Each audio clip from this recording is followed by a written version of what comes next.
Commence primary ignition.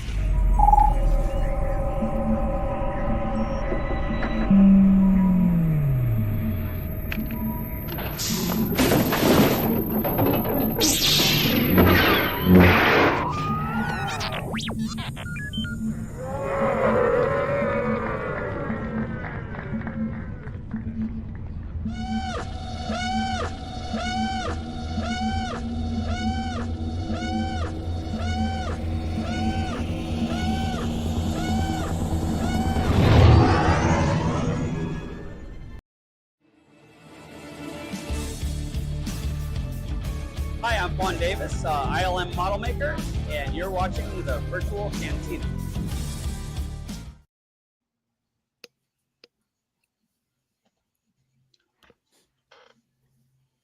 Hello there. Hello there, citizens. Greetings, Welcome. Rebels and Yeah. Browncoats. Yeah, You guys, I was gonna say you guys are both on the wrong page. It's like it's greetings. I had a brain fart. Welcome to Firefly Revisited. Say it enough times and it'll happen. It's a Beetlejuice thing. Yes, it is. But welcome. We're very excited about this. This has been a brainchild of MVO for a very long time. So let's welcome back to the watch along. Mark, how are you, sir? Hi, guys. This is 2 nights in a row doing stuff for the network. We had a great show last night with the Daughters of the Galaxy. We did our holiday gift guide. So Jamie and Ashley took everyone through all of the small time, and I shouldn't say small time, the small scale creators, individual creators, and fantabulous, mostly women-owned businesses that have Star Wars and other geeky stuff going on right now for sale. So check out last night's episode. It was really good. And Monday's episode I was not on because I was at the Wicked premiere or the early screening. But Skip and Ashley took us through the latest episode of Clone Wars Revisited. Were you singing along, Mark? I was good. I was good. And actually, our whole theater was good. No one sang along, but the movie was spectacular. So highly recommend anyone, if you haven't seen Wicked yet, definitely go see it. Spencer, when are you going? I think I might have to go this weekend. Yeah, you have to go. As someone who loves musical theater, I feel like you'd be camped out for this. This is a must-do. But I'm going to make sure I don't go to an AMC because you're not talking to a musical theater guy and you're going to tell me not to sing. Go F yourself. Sing-along screenings start December 26th. I know. That's going to be a thing, especially in New York. Or maybe, it's going to be insufferable. Or I could do the typical Jewish thing and get the Chinese food and go the 25th. Definitely a good Christmas movie. Stereotype. Dave, are you going? Is your daughter interested? In Wicked, it's not a thing. That I don't know why that kind of passed us by. Is we are the singing in the theaters people. We were the people you don't want to be with when we watched the Little Mermaid. Oh, gotcha. But Wicked for some reason just around. Yeah. Well, if you don't know the Broadway show, and look, if you don't live in New York, people are probably not as in tune with it. I do remember because I played for a long time as I had on iTunes. I had the soundtrack and just played that on endless repeat. But I don't know that I've ever actually seen much more than that. Yeah. It's not like they have like a big franchise of additional media. There aren't like comics, and it's not like a lot of other pop culture franchises now where they're in every category. Though I will say, I've never seen anything like this when it comes to product placement, tie-in promotions, advertising. Like Wicked has like raised the bar. It's like the pop-up shop. I don't know, Star Wars. Yeah, but the pop-up shops they have at Universal California that I've seen on a bunch of vlogs recently for merchandise, for restaurants, for pop-up bars. It's pretty spectacular. I am excited. I do have, I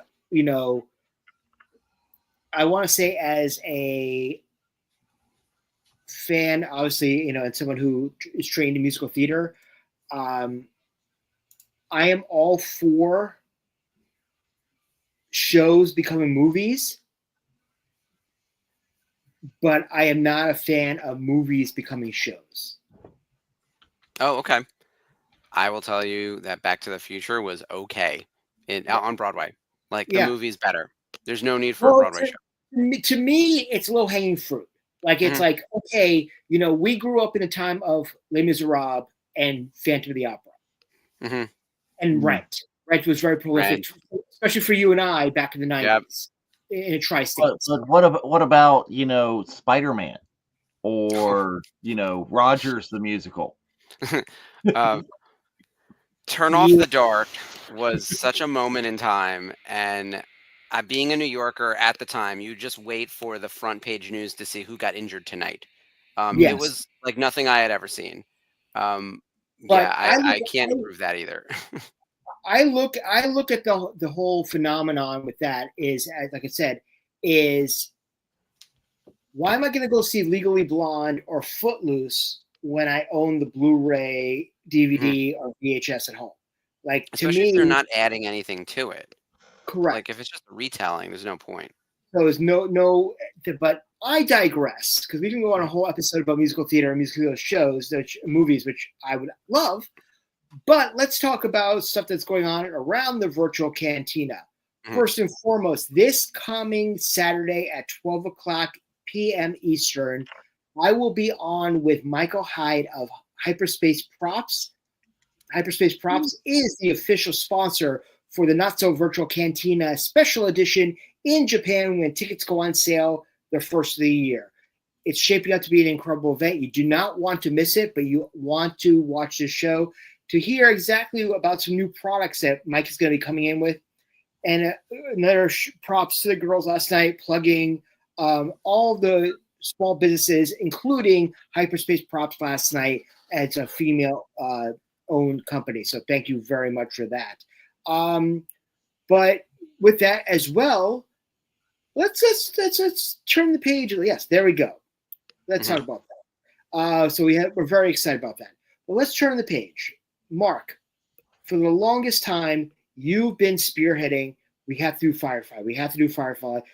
Effort. I'm going to do a Firefly Revisited as a spin-off show just for one season, since it was one season. Well, I think they were possibly egged on by someone while they were on air making a graphic. I don't know who that would be. This was a coordinated effort. Yes. Don't know who that would be. So talk about the whole, you said you told me several times it's one of your favorite shows, but why do you feel it fits in perfectly into our sort of shenanigan world? Yeah. It's weirdly adjacent to Star Wars, I think, in some really interesting ways, especially Rebels. And I'm a huge fan of this series. If anyone's watched me on Rebels Revisited, formerly Monday nights, now Clone Wars Revisited Monday nights, we would compare Rebels to Firefly quite often because it's this like ragtag team of rando people sort of thrown together on a ship with a mission against like an evil galactic empire. They're the rebels, they're the Browncoats. Trying to stay alive and stay afloat. And they're technically the bad guys. They're the pirates and the smugglers, the Han Solo types, and the sort of underworld, even bounty hunters, and trying to do what's right morally, even if it's not what's right legally. It's also written, produced, directed, created, all that stuff by Joss Whedon. And so we have to give the Joss Whedon disclaimer right now. When the show came out in 2002, he was on his ascent in the industry. He had finished Buffy. Buffy is one of my all-time favorite shows. You guys are Buffy fans. Oh, yes, absolutely. Yeah, Buffy is like the template for how to do long-term storytelling within the sci-fi fantasy genre space. Overarching big bad for the season, individual episodes that ladder up to the meta plot. Well written, super funny. Making a show from a standalone movie that came before that really wasn't the same thing, but just the show just so much built on that. Oh yeah, the premise was the same and almost nothing else. The premise, one character, and the idea that like snarky 90s meta humor, like a la Scream, was now becoming something that my generation as a teenager was really super into. People argue whether like Buffy is a millennial show or a Gen X show. It's largely Gen X actors playing the eldest millennials. And so millennials really look into it, like, identify, like, I'm also class of 99, just like Buffy the Vampire Slayer. And then so after Joss moved on from Buffy and Angel and then created Firefly, the show also kind of, aside from being a great show, kind of took on a life of its own because it was treated so terribly. Like, it aired out of order. And Fox didn't know how to promote it. Like, the trailers and the TV spots looked nothing like the actual show. They got the tone wrong with all that kind of stuff. Buffy and X-Files set the template for how to do these genre shows, and made them more serious. And then the show like got unceremoniously canceled despite having really great, writing and acting and a great universe building cast that went on to do so many other things. Every person on here is recognizable. Like, no one faded away, really. So what's interesting is that in the Sean Mayer is a prolific voice actor, and he's actually the voice of Nightwing and Batman in a bunch of Batman stuff. So he went behind, So Joss came out and said if Fox allowed them to air Serenity first, it probably would have continued. But they didn't but the executives did not get Serenity, which caused them to do another pilot. Yeah, and then they aired Serenity at the end, which was ass backwards, and by then it was split. Yeah, Fox messed it up. And here's the thing. I think because Firefly only got one season, it never had a chance to become a bad show. So it will always ever be a 10 out of 10. Everyone loved it, canceled too soon, and then they did the movie to close it out. So tonight we're going to watch the movie. We're going to watch Serenity, which much to Sarah's concern, is out of order. But I hope that everyone has actually watched Firefly. I did want to put Sherry's comment up on the screen from before, saying that she was scraping through the apartment trying to find her copy of Serenity. I was also panicking as to where to buy this, Sherry, and I also am renting it on Amazon so I can watch it over here on the screen, even though I have the box set, the Blu-ray, like you name it. I've got like 4 versions of this. So thank you for joining us and paying the $4 to watch along with us tonight. I appreciate it. I'm a Venmo you girl. I'm watching it on the Blu-ray, the DVD, and I could say that as of last week, I was publicly humiliated by Dave. Absolutely, as you should be.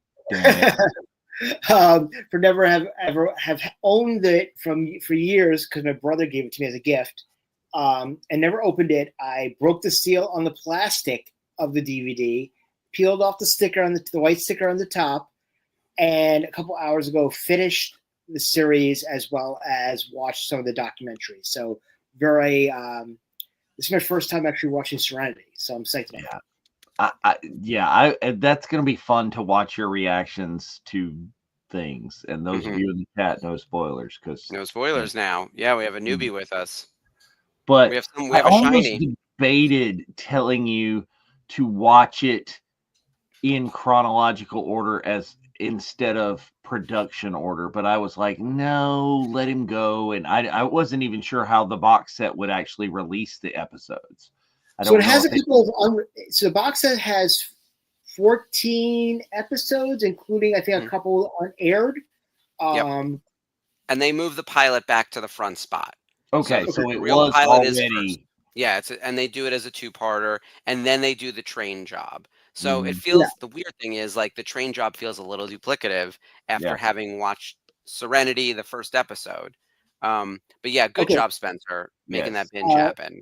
Shindig, like you said, is my favorite episode. That was absolutely incredible. Yep. And the one with the hookers is a good one, like the whorehouse situation. Yeah, that was one of the last ones I watched. It's in disc 4. Yeah. We don't talk about the leaves on the wind, not yet. Also, the message was freaky, and also the run-in with Mal's wife twice I'm like, Oh, yeah. dude, you got played twice, dude. It's like what? I know you're the pilot, the captain of the Heart of Gold. Again, talk about another character, like just a background character, really, that just appears who went on to do so much more beyond this. Yep, Christina Hendricks. I believe so. Yes. Yeah, She's she's Mad Men, and yeah, she seems like the Tasha Yar of Firefly. And think about this: like all those little people you meet once or twice, there are probably so many stories from Whedon that he started thinking about these characters and never got to finish. And by the way, never will. I didn't actually land the plane on my disclaimer on Whedon. I used to worship at the altar of Whedon, all things Whedon, Buffy, Angel, Firefly. Love Dr. Horrible. I love Dollhouse. Dollhouse is incredible.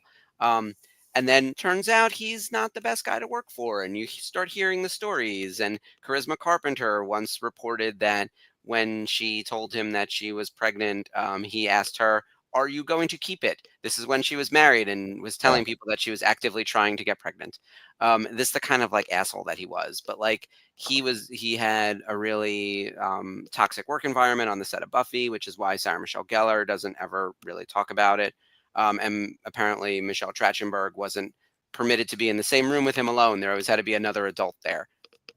Like this is the kind of stuff where like it's really frustrating because love this show, hate this guy. So so I have to ask you, did you hear any dirt in the green room in 2019 in Chicago? No one was concerned about that. I have one interesting incident that occurs to me now as like my Scooby-Doo ears go up. You know when you learn something and then you start piecing things together from earlier where it's like, oh, that thing was weird at the time and now it makes sense.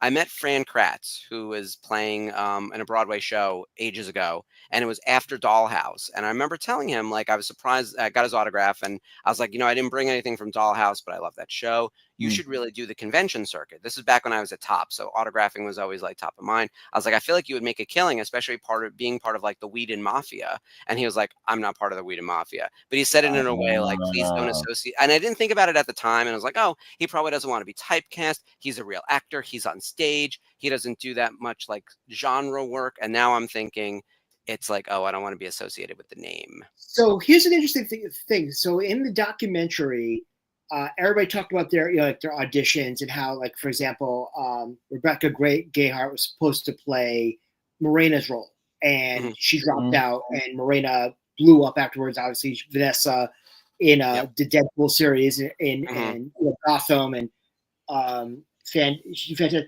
But Jules Slate, she was in V. Jules Slate actually said that when she got the role, they told her, you need to gain 20 pounds because we want you to look like every girl. We don't want you to be looking like a kid.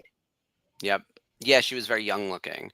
But also, don't you think that that's the kind of thing where it's like, why are we commenting on this woman's weight, whether she needs to lose weight or gain weight? Makes me crazy. Overly okay. Yeah. It's terrible. Meanwhile, she didn't have to like you as an actress. We should, I don't know, maybe live with you the way you are, if that's what we want. Yeah. Now, if you notice, Spencer, she did not have to gain the weight back for Serenity. So when you see her, if you finish watching Firefly, you immediately remember what she looks like. She does look significantly skinnier in Serenity. Which is her normal weight, apparently. But yeah, that's the kind of thing. The fact that we're even talking about it now makes me feel icky, but it's because it's coming from a place of like, I can't believe they made her do that. It's wild. So coming out of this show, can we say that the number one person to have the most prolific career is Alan Tudyk? And then Fillion right behind. No. We could fight. There's multiple people. Fillion? I put Fillion in two. From the movie, I'll get you one better from the movie. It's Sarah Paulson. Okay. Well, I've been thinking, I was watching the other night, just out of the blue, is I didn't realize that before this, an extraordinarily young Nathan Fillion was in Saving Private Ryan.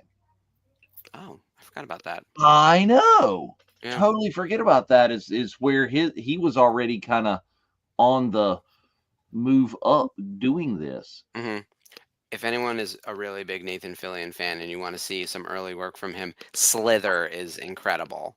Mm. Um, so it's a like very kind of cheesy B horror movie, and it stars Pam from The Office is in it as well. I'm pulling up the IMDb because I can't remember her name. Jenna Fisher, is that right? Okay, yeah, I think so. Yeah. Sounds right. He's also in The Guild with Felicia Day. Like he's done a lot of good geeky stuff. Slither, yeah, Slither is also important Well, for some and other reason. my absolute, dead favorite is the episode of Castle where it's the Halloween episode. What are you going to be for Halloween this year? Space Cowboy. Wait, weren't you Space that Cowboy. last year? Mm-hmm. Like, Oh yeah. yes. Okay, here's why Slither is important, and I knew there was a reason. Written and directed by James Gunn, Oh. and Nathan Fillion's the lead, and Jenna Fisher is the female lead. So that's why Gunn's going back to Fillion for Guy Gardner. Yeah, they've known each other for that long, and Michael Rooker's in it. He was announced as Clayface. Who was? Tudyk. In the Clayface? In the DC universe. In what thing? I don't know. It was just announced that he's playing. Yeah, but yeah, I would question: is that in the Gunn verse, or is that is he going to be Clayface in the bat? Well, the Batman is exempt from the DC universe. It's the Elseworlds and then the regular mainline DC. Yeah, I feel like Clayface makes more sense in the Gods and Monsters James Gunn sort of area. Well, I don't know, because you could go pretty you could go pretty Batman the Animated Series Clayface, which is a much more serious Clayface and a much more tragic kind of thing, and that fits in with sparkly Batman universe. Yeah, sparkly. I'm just saying. I do love the Batman. The Batman 2 comes out in 2026, right? I'm intrigued to see how the Penguin affects Batman 2. Yeah, I want some more Hangman. More than anything else, it just left me for I want a fucking Hangman movie, like full movie, all her, just killing people, just for fun. I don't care what the rest of the plot is. I'd watch that all day. You see, I look at. You see, there should have been a subtitle in Penguin Season 1, and for those who didn't watch, disclaimer, but it really should have been The Penguin, How I Really Met Your Mother. There you go. Yeah. No, but very excited about this, and obviously we'll talk more about, our favorite movies, and, obviously we always like to play the IMDb game and remember, that actor's in that movie, that, and we'll definitely do that several times. So if you're going to be watching with us in whatever capacity, make sure you have it all queued up. We'll start up at the top of the hour. But, we're getting really excited. I know, let's talk about this right now a little bit. So first and foremost, the new Star Tours, the new scenes are being released in Tokyo, Japan, while we're in Japan for Celebration, which is fantastic. Cool. Fun. And the latest rumor is the Ray movie is moved to and we'll be there in April 15th and 16th. We'll be at Seas on the 15th, where Star Tours is. We'll probably have our meetup at Star Tours because it makes sense for that. But they're saying that the Ray movie is now slated to debut May 27, which means, in theory, 50th anniversary of Star Wars, as well as maybe just after Celebration at that time. I mean, I think personally that makes the most sense to have that movie, a movie to come out on the 50th anniversary of Star Wars. Yeah. That's just, I mean, it does. Whether they can get their shit together and make that happen remains to be seen. Here's my thought, and again, sight unseen. Yes, I'm a licensee, but I do not have insider info. If I were planning this, we know already that The Mandalorian and Grogu is scheduled for May 2026, so it never made sense that the Rey movie was on the calendar for December of 2026. No. We all said that was stupid, and why they even put that there as a placeholder. We knew it was going to get bumped. Obviously, if it's going to bump a year, and it really only moved 6 months or whatever, but it moved to 2027, which is the 50th anniversary. Mhm. And if they don't put out a movie for the 50th anniversary of Star Wars, what the hell are we doing here? So, Well, and and the I Rey movie makes no think sense. Yeah. they need to do it on the 50th anniversary, like on the day. Yeah, on the day. Like you need to do it in friggin' May. It's don't do it December. No. And if you have Celebration in April, you have a huge panel. You have the final trailer. You have the cast show up. You know, why not? It actually has a chance of making $1 billion, which is what they've wanted to do with all their movies. And almost all of them have, except for Solo. That was the only one that was really like a true miss. But outside of that, if they kept that in December when it was supposed to be, there would have been enough time for the Phantom Menace to back off a little bit. But Phantom Menace had their knickers in a bunch. Overdrive. Yeah. Yeah. Look, I lived through being a licensee of Solo. Everything went wrong. We were dealing with the fallout from Last Jedi, the fact that, we went from Force Awakens to Rogue One to Last Jedi, and that's just declining sales because nothing's going to beat Force Awakens. Yeah, I love Last Jedi, but everyone else seemed to have a problem with it. And then it was too short of a runway to build up Solo, and then everything went wrong with Solo. Like, it was the kind of thing where, the press on that was terrible, and everyone knew it was going to be hodgepodge together, and it was. You could tell. Like, I was like, this movie had zero. It had zero flavor for me. I was like, oh, this was something that was supposed to be cooked with like heavy heat, and they were like, no, we're scared of the spice, and so they just gave us a very run-of-the-mill train heist movie, and with a lot of member berries of like, oh, here's how Han and Chewie met. I don't care. I did now. I liked that part because it was like, just some of the kind of buddy cop movies kind of thing that I enjoyed those pieces and parts. Mm-hmm. But that's right. Yeah. Listen, we can all talk wax poetic and all that, and I know that when you say you love Last Jedi, and I'm wearing my Ryan Johnson T-shirt, it's quiet up in the peanut gallery, but it's fun. Okay. I don't hate The Last Jedi. I have specific issues with the story of The Last. Beautifully shot, lots of it, but half the story could have been kept on the cutting room floor because it was completely unnecessary and out of left field, and they didn't tell us the shit that we really wanted to hear. But it's completely fine. I'm not the hating of the thing. There's just like. And I'm not the hating of why Luke was a grumpy old man. I just want to know, why was Luke a grumpy old man? Why the hell didn't you tell us? That's right. It's completely, like I said, the premise that we run the virtual Cantina network is you can love and dislike Star Wars any which way you like it. Just don't ruin it for everybody else. We can be adults talking about a kid's property and act like an adult. Yeah, we've all got our flavors that we like. Yeah, I tell you all the time. People look at me like I'm a lunatic when I tell them that my favorite part of Star Wars is Rebels, and some people actually laugh, thinking I'm joking. And I was like, I have a YouTube show about it. Yes. It's very few people's top, right? Yes, past tense now. Yes, Troy is. I love Solo because Solo to me is the Firefly-iest of Star Wars, except for possibly. I think Mando season 1-ish was going towards a very Firefly, bringing together kind of the cast of characters that they were assembling, this whole ragtag kind of group, that I think it kind of went in left field and did it. But I thought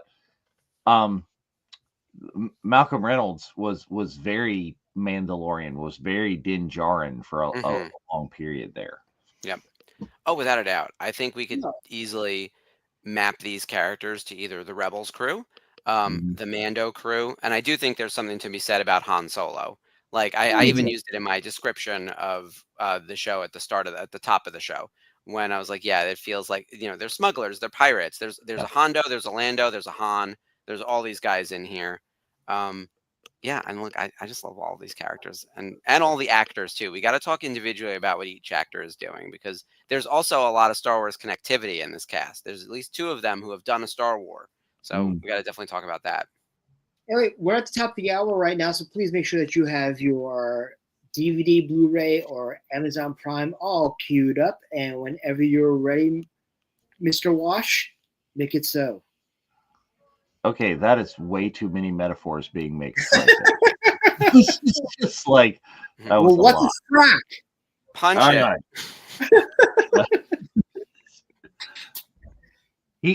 He's gonna get a rude awakening, isn't he, Mark? Mm. I can't wait. I can't wait. Oh, all right, people, we're getting ready in 10.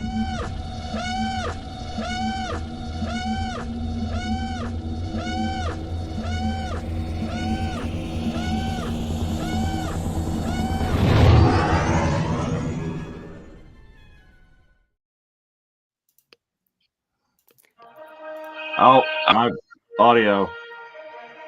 And Stop now it. we're all going to prison. There we go.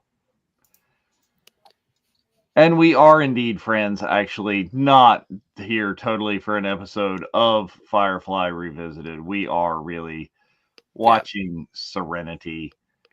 So That doesn't seem to be the most updated graphic, but that's all right. yes. Okay, So this reminds me. This opening that one missed the gun show. Mm-hmm. So, what the H? But I'm watching this right now, and it reminds me of already the scene where Han meets Chewie on the Mud Planet in Solo. Yeah, it's a civil war. You know, we got it. It's dingy. They're fighting. This is a great cold open to the movie, actually. And even though it is repeated information from the Firefly series, the way it's done is done really well. And we're getting there. I mean, they really did a reasonable job of making Serenity a standalone movie. Yep. If you watched this without watching the show, you still watched a passable movie. Mm-hmm. You didn't get nearly as much of the Easter eggs and the whole callbacks and everything but they really did give us enough backstory and setup in the movie to make it its own thing. Yeah, it stands on its own, but it is better as like a cap to the Firefly series. Meanwhile, this is Tamara Taylor. She is spectacular, and she's in every season except season 1 of Bones, which stars David Boreanaz, another Whedon project. So she is actually part of she's here with Whedon, and I think that's maybe how David Boreanaz thought of her, because apparently she came into season 2 as a replacement for someone. Basically, she's excellent. That little jump scare is very well done. Oh yeah.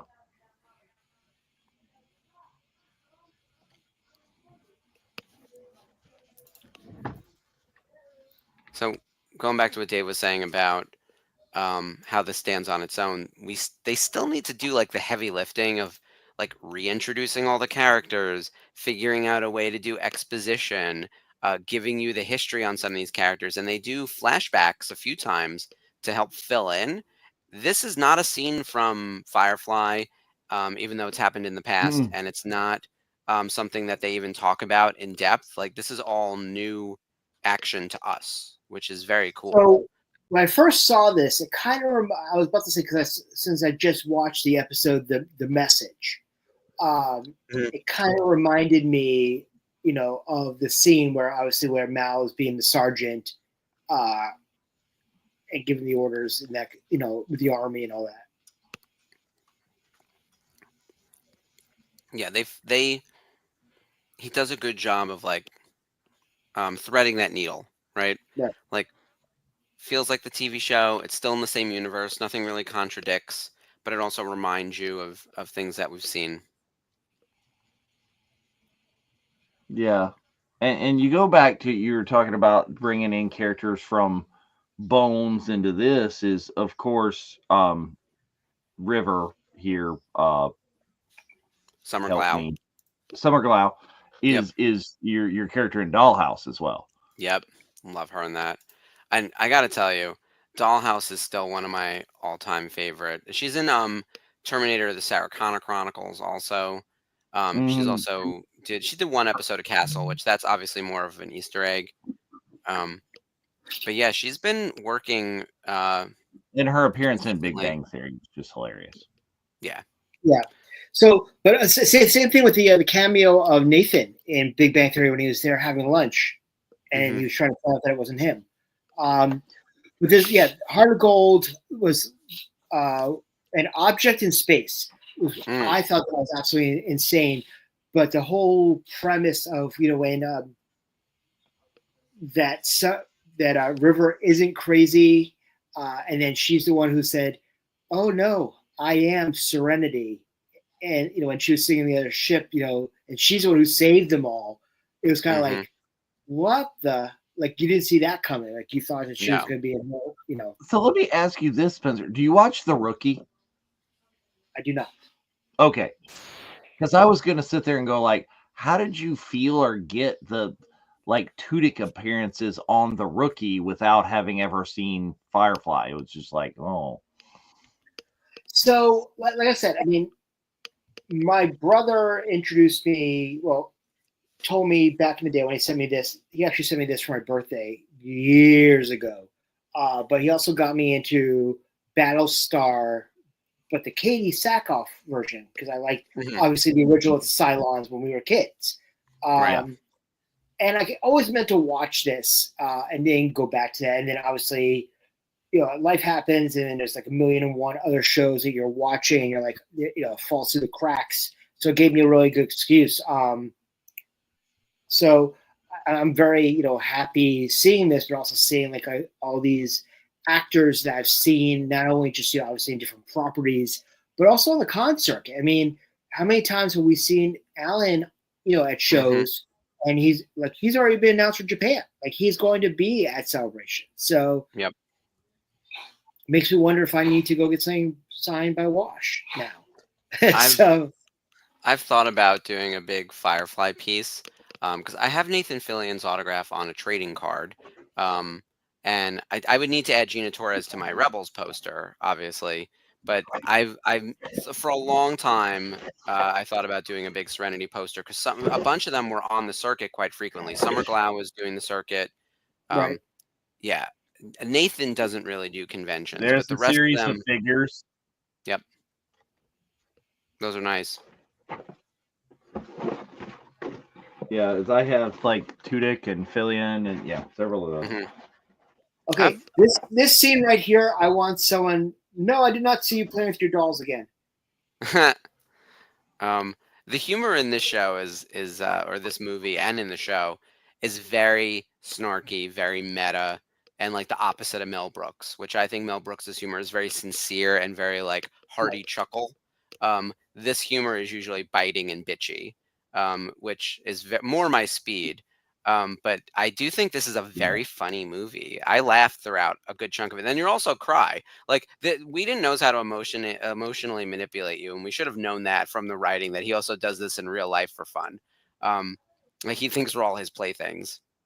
So the one thing they talked about as well is they got away with cursing on broadcast national television because they curse in Chinese and in French, and they had language coaches, and they had some of their script writers were actually like messaging their friends how to get the vernacular, how it would fit into a certain scene. But like we're just talking about like the episode Ariel, which was like they were going to steal. The doctor had them go and steal a whole bunch of drugs that they were going to sell on the black market. I was kind of saying, like, what the hell? Like this show is all over the place. It's like, they're not afraid to bend the rules if it's going to help them overall. I mean, well, first off, the fact that they had a companion. I'm going to call her companion because she wants me to call her companion, and she made it very clear in Heart of Gold that no, there's whores, but I'm a companion. So she made it very clear about the distinction between the two. But the fact that they had a companion on Serenity because she was able to get the crew into places that they would not have been able to get into otherwise. Oh yeah, I mean that was their entire social commentary right there about how the prostitute was the highest ranked member of society of this crew, um, above even that of the shepherd, really. Yeah. Oh, without a doubt. He was probably in the silver medal spot though, wasn't he? Mm, It was like the hooker, then the priest, and then a big drop down to everyone else. The doctor barely registered because I guess right. he was also on the run. He's on the lam. Meanwhile, that's the cold open. We're just now getting to the Well, title. and let's just talk about how much, and you've seen a good chunk of it. What a villain! I will massacre his name. Yeah, Chiwetel Chiwetel. Yep. Ejiofor. Holy crap! The level of, Mhm. I mean, we're talking Giancarlo Esposito level of villainy here. Yeah. And this is over 15 years ago, before he did Doctor Strange, before we Mhm. all got to know him as the one. What, by the way, I knew immediately because of this movie that he was going to be a villain in Doctor Strange and chase everyone down and like turn into this, because he is the operative. Yeah. And Right. by the way, that's his credited name in throughout he never gets a name in the movie. He's just the operative. And he's kind of like the MacGuffin of the movie as well. Like he's the one chasing down everyone. So he actually has a huge role in the movie, even though he's not in the TV show. And he's excellent. Yeah. Like he really adds a lot of gravitas to um, the whole story, and he just is a great scene partner for everyone else, because everyone else is very like light and fun, and even though there's like serious stakes, they're all in their own little delusional la la land, and then this man makes it all real, like that death is coming for them with a really scary sword. Mhm. So let's talk about this right now, because we just got a good view of the Firefly going into their, their warp drive sort of scenario. We Excuse talked about me. this before. Serenity, Yes. not Sorry. the Firefly. Serenity. So let's Yeah, talk. Is that a name. a precursor to not only? I mean, the first thing I saw was Razor Crest. That it absolutely looked to me like the Razor Crest was influenced by there, but also the propulsion kind of looked like Zephyr Cochrane's warp drive ship, the Phoenix from First Contact. I mean, to me, it's like, it's nice to see But that you can you realize, if you look at it more, and if you look at all the views and how it's portrayed in the show, it's a horse. This is a space western, and Serenity is the horse that transports them everywhere. Which is why it's a little bit unpredictable. It needs Yes, a lot of love and attention. Serenity is Nathan Fillion's Trigger or Silver. And by the way, Kaylee keeps them flying more than anyone else. She's an amazing mechanic. I love the story from the show where she's sleeping with the mechanic and she's going to fix it. And Mal's like, okay, you're hired, but I'm the mechanic. He's like, no, you're not. Like, she just showed up because she was hooking up with the guy, and she ended up in a job like on the ship. Well, and then you get the later episode where the key part of the engine, the motor, is missing and messed up and blah, blah, blah. And everybody has to leave, and Mal is left to like put it back into place and can't to save himself, literally, like has any idea how the hell his ship works. Right. Yeah, he outsources the critical tasks.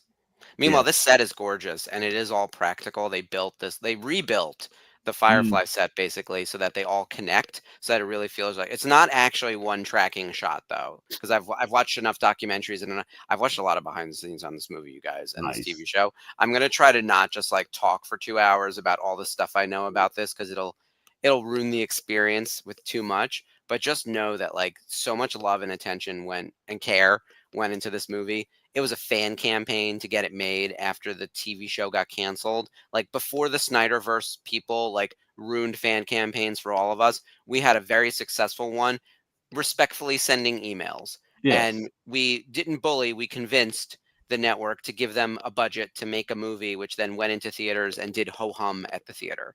But like I that think so this that's okay. was the best of the fan campaigns. I think Yeah. second only to Well, mm, the Peanuts. Jer- The Peanuts for Jericho is by far the yes, best. that was where I was Yeah. going. His second season of Jericho is sending in the nuts. Yeah. Yeah. That is an amazing, because I never even watched the show, but I knew about the campaign because it was so successful and just like really specific and weird. This one was probably the most successful because I've never heard of a canceled TV show becoming a major motion picture with a $40 million budget. Some of them have moved to streaming now or gotten a TV movie or a comic book or some other kind of closure thing. Sometimes, the creator will write a blog about what he was going to do. This was like this thing was in the movie theaters. Yeah. Like, Right. and it's because we all bought the Blu-ray box set. So the box set that Spencer didn't open until yesterday and then binged to catch up on everything, that sold so many units. That's what convinced the studio, along with all of our annoying emails, to make the Right. movie, which is crazy. See, here's your horse. Yep. They're playing the Western music. You got the feet Yep. down and the Yeah. head up. She's got I a lot mean, of personality, the Firefly, Serenity. She's and, got a lot of, yeah. I mean, The class of ship is it's the Millennium Falcon. it is. It's a character in and of It's a itself, just like character in the Rose. show.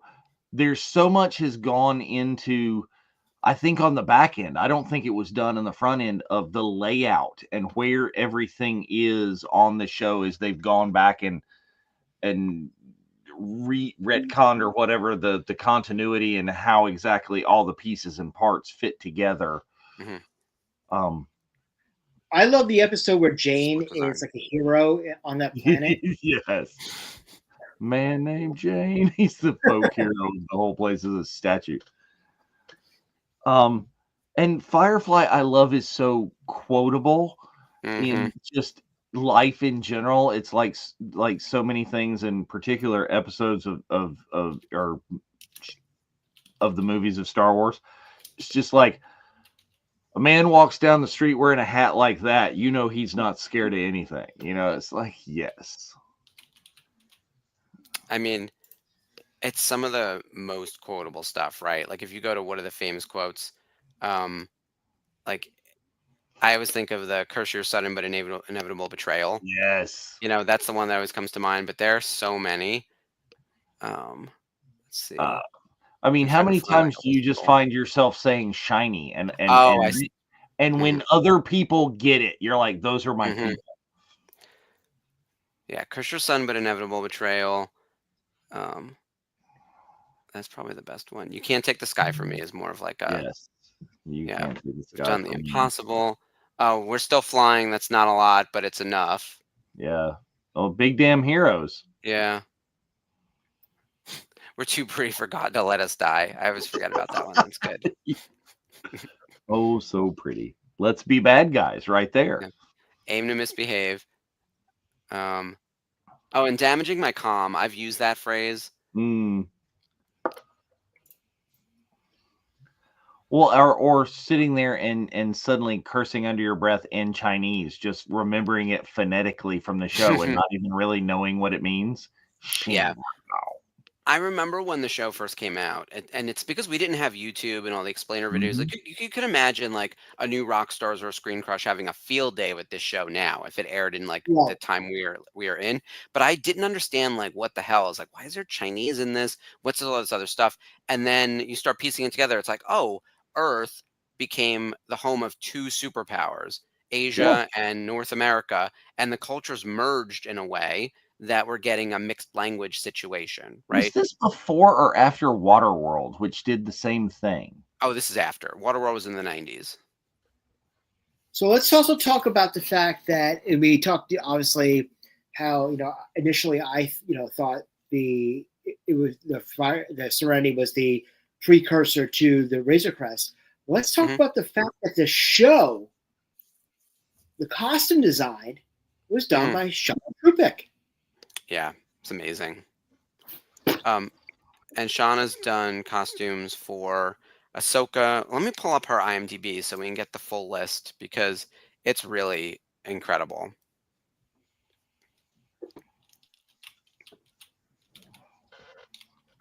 Yeah, but it's very much that type of thing is, obviously she made Mando more swarzy, and this is heavier on the Western aspect. Yeah, it must have been quite the task of like, how do you bring together um, this futuristic but somehow Western looking, and it's got to have Eastern influences. Yeah, Hmm. there's a lot of moving pieces to this.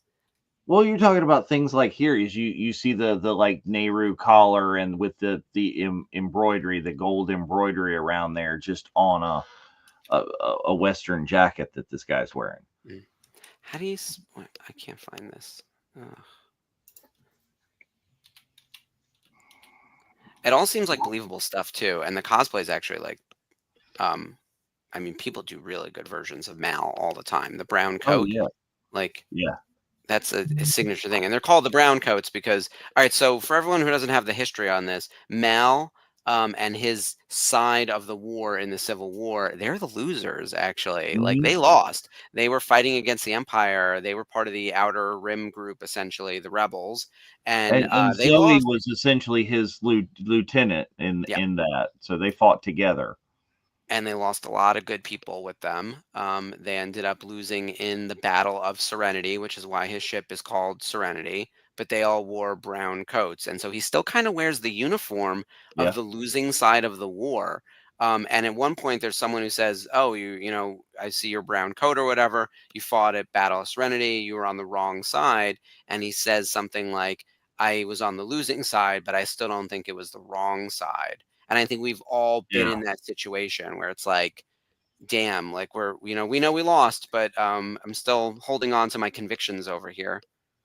Well, and you see where he can do things for his crew. Right here, Mhm. he's throwing that guy to the reavers Yeah. without a hesitation because that's what he has to do to save his crew.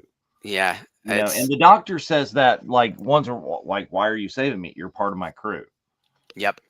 He is very good to the other members of the crew. You also see a Yeah. little bit like way Western throwback.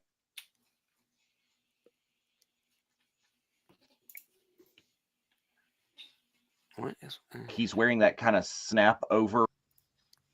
It's always that kind of you've got the snap over to protect from the dust. It's very old Western. yeah, the costumes are just gorgeous.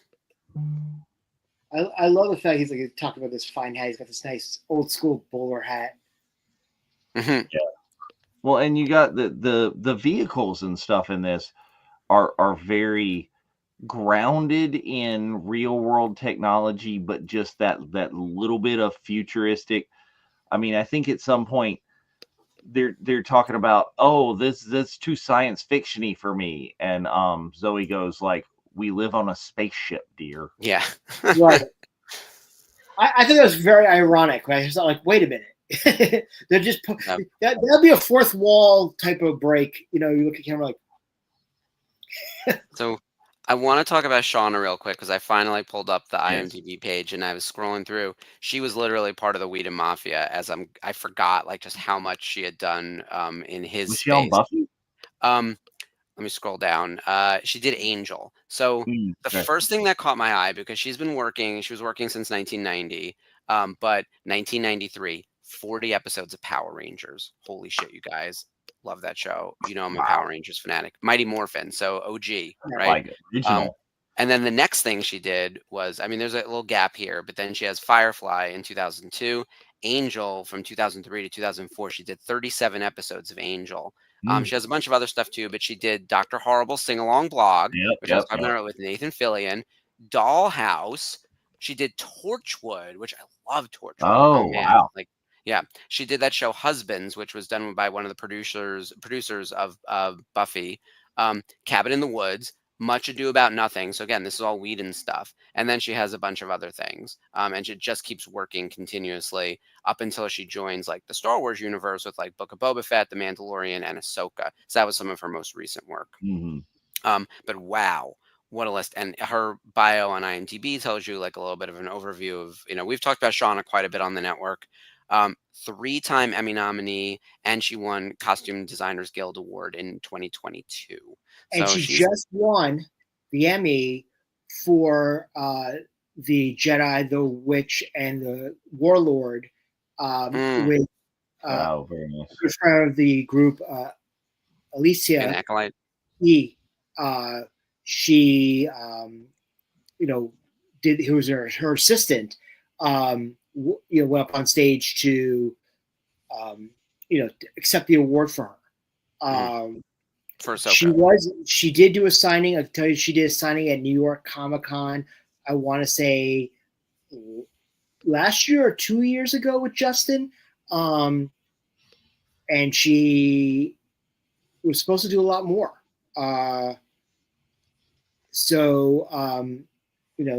She will always be known as, the mother of the costumes for the Filoniverse. Is greatly missed by all of us, but it's nice to see that throughout the fandoms. I mean, I was friends with her on Facebook, and I used to love seeing pictures of the costumes she did for the movie Toys with Robin Williams and Joan Cusack, and that was very stylistically out there, and it was just awesome, the stuff that she's done.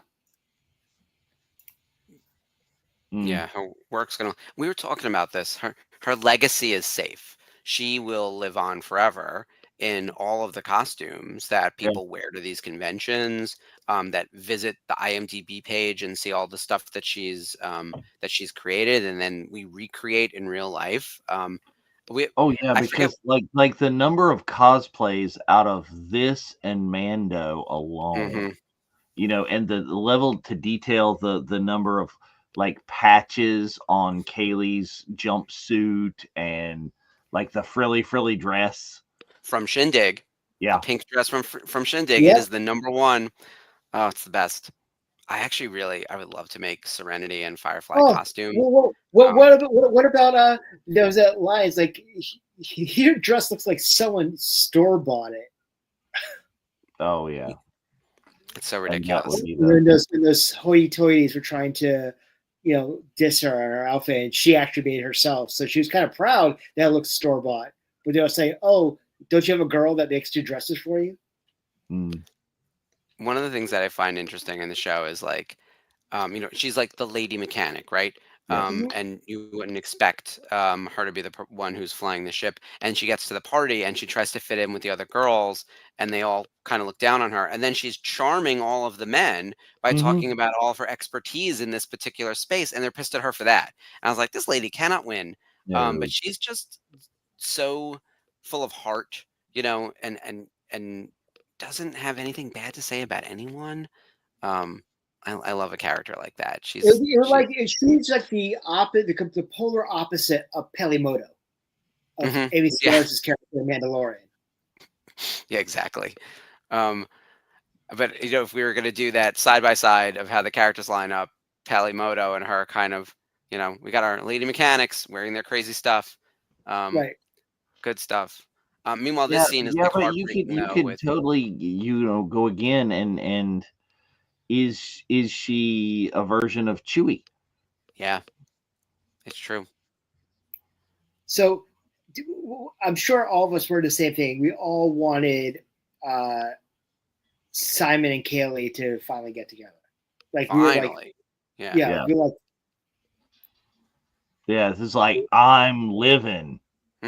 Well, I'm gonna live. I'm gonna live. Yeah, see, that's what I'm saying. He doesn't know that. Screw that. I'm gonna live. In Objects in Space, where when River they're sitting on the couch and her and Kaylee's feet are up on his lap, and they're she's hearing their voices. They're flirting like crazy with each other, even though they're not verbally. And River's loving it, but it's not reality. They both want to, but they don't. Yeah. Well, so Simon, I keep wanting to call him Sean because the actor's name is Sean Mayer. Simon is very task focused, especially as this movie progresses. You're going to find out just how much he's keeping from everyone and why he's even more stressed. I also would argue that he has the most stressful job on the ship other than Mal. Mal's trying to keep it all together and is also keeping a lot of things from people, right? He's hiding a lot of information and just trying to keep them flying and nothing else. And they're just always on the run. And home is constantly moving.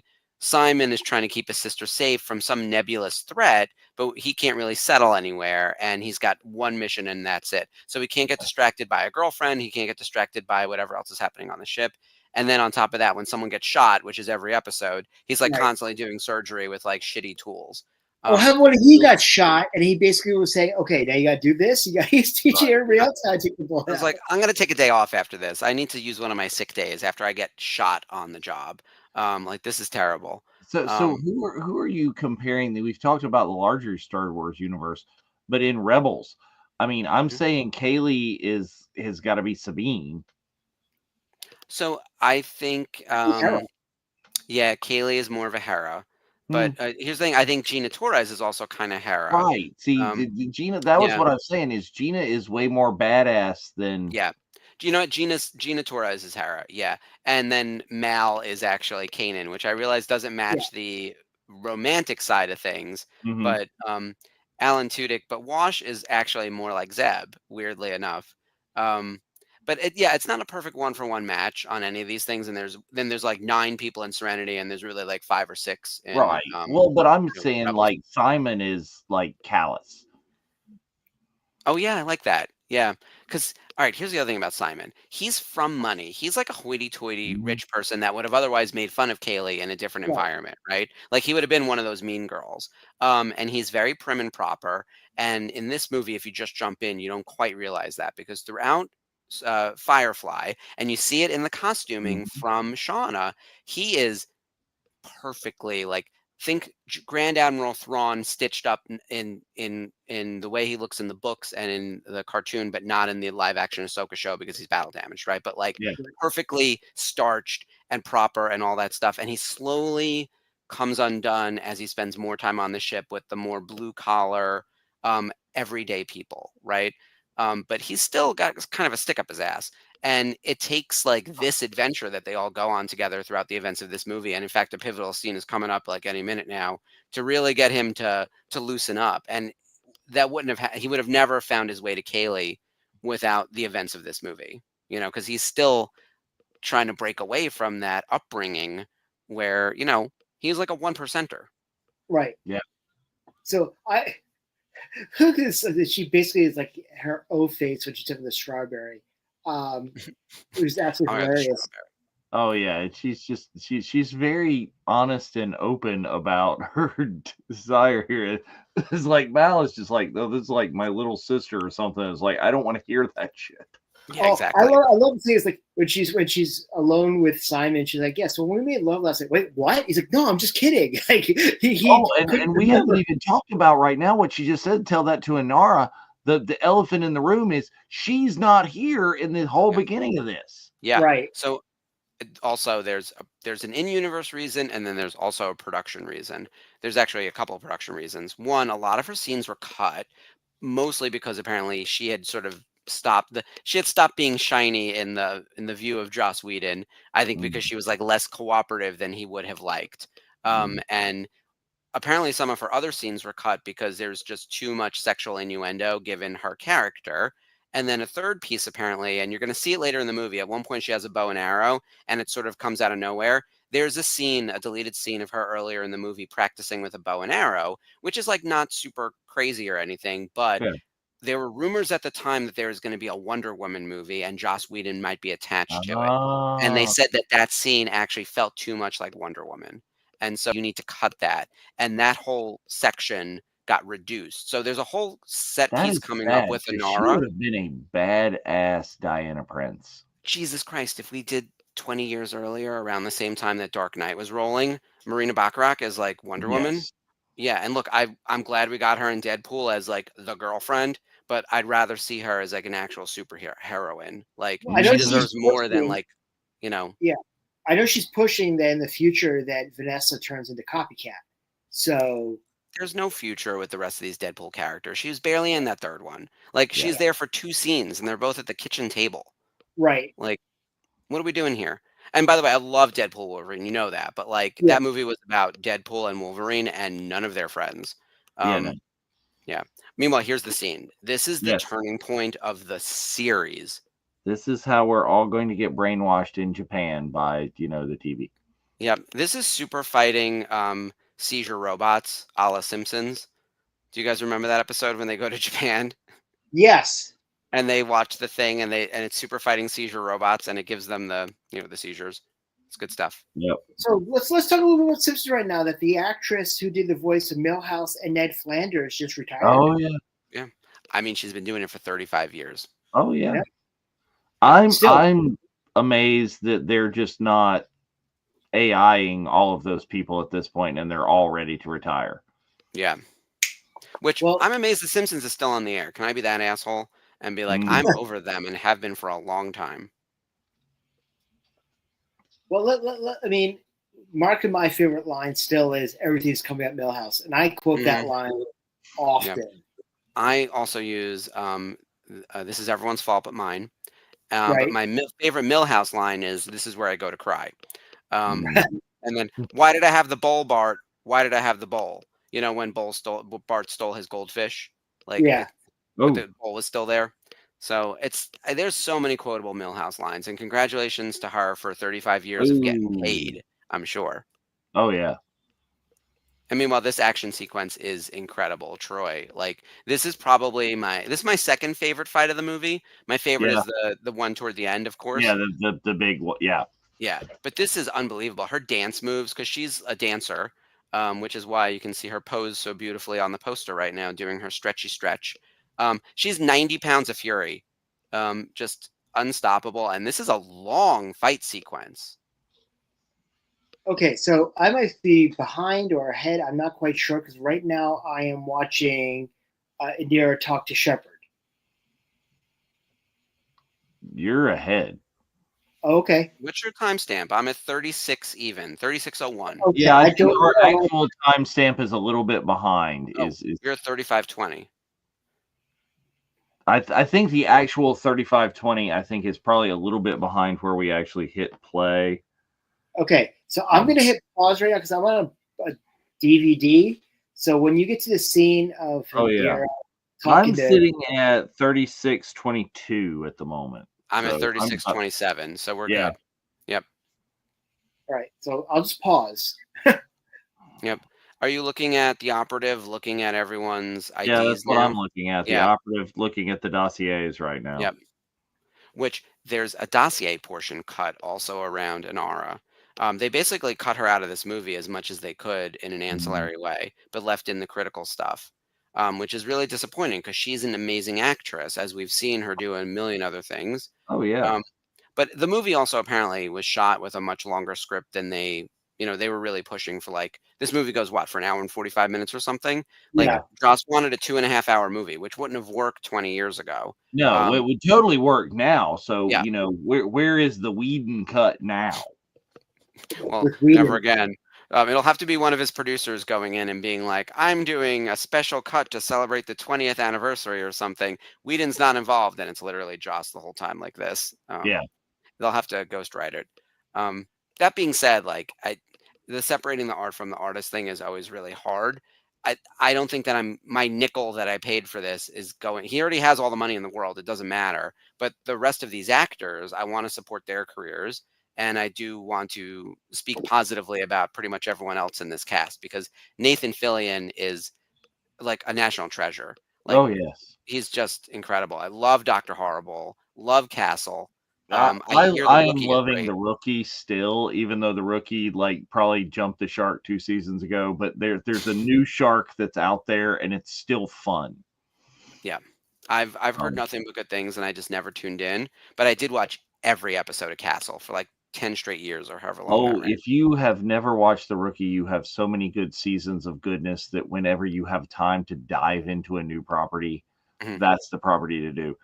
What do you guys I saw the Rookie panel at San Diego this year and talking about what's coming up and the fun of it. It's just amazing ensemble cast. Yeah, I hear that it's a good mix of people too. Where are you guys looking at right now? I am right now at 38:41. They're all sitting around the kitchen table, like talking about stuff. Okay. Yeah. So I actually got back chapter 7 in the DVD where they're sitting around the table right now. Yeah. Yeah. And Mal just confronted Simon about River being a living weapon, and he's like, "You knew she was on my ship this whole time like this," which is kind of true. Everyone's wrong in this situation. So I was talking about Kaylee and the strawberry O-face way too early. Okay. Yes. Wait, did you miss a chapter? What happened? No, Yeah. I don't know. Weirdness. I don't know. Because right now they're in the like big ball of talking thing, over the radio. Yeah, they're flying to Mr. Universe. Yes. Which is a new character for the movie. He helps with the MacGuffin situation. I actually like him a lot. Like he would have Isn't been that really David fun Crumholtz? on an That's the ongoing. dude from Numbers, right? He's one of the Is it few David who's Crumholtz? IMDb. Yeah. Yeah. That's Bernard. Bernard. That's Bernard. Bernard. And also one of the guys from 10 Things I Hate About You. Okay, so I'm looking at Indira's back right now. No, we're on the big level of screens at Mr. Universe's house. Okay, so 40-15. We're in Mr. Universe's place. Okay, so maybe there's scenes that are not. I don't know. Maybe you do have the Whedon cut on the DVD. Because I went from the dining room to Indira washing herself, and you see her back. Yeah, see, this is the other level of creepiness that's introduced in this too, is the love bot of Mr. Universe, and everybody's just expected to accept that.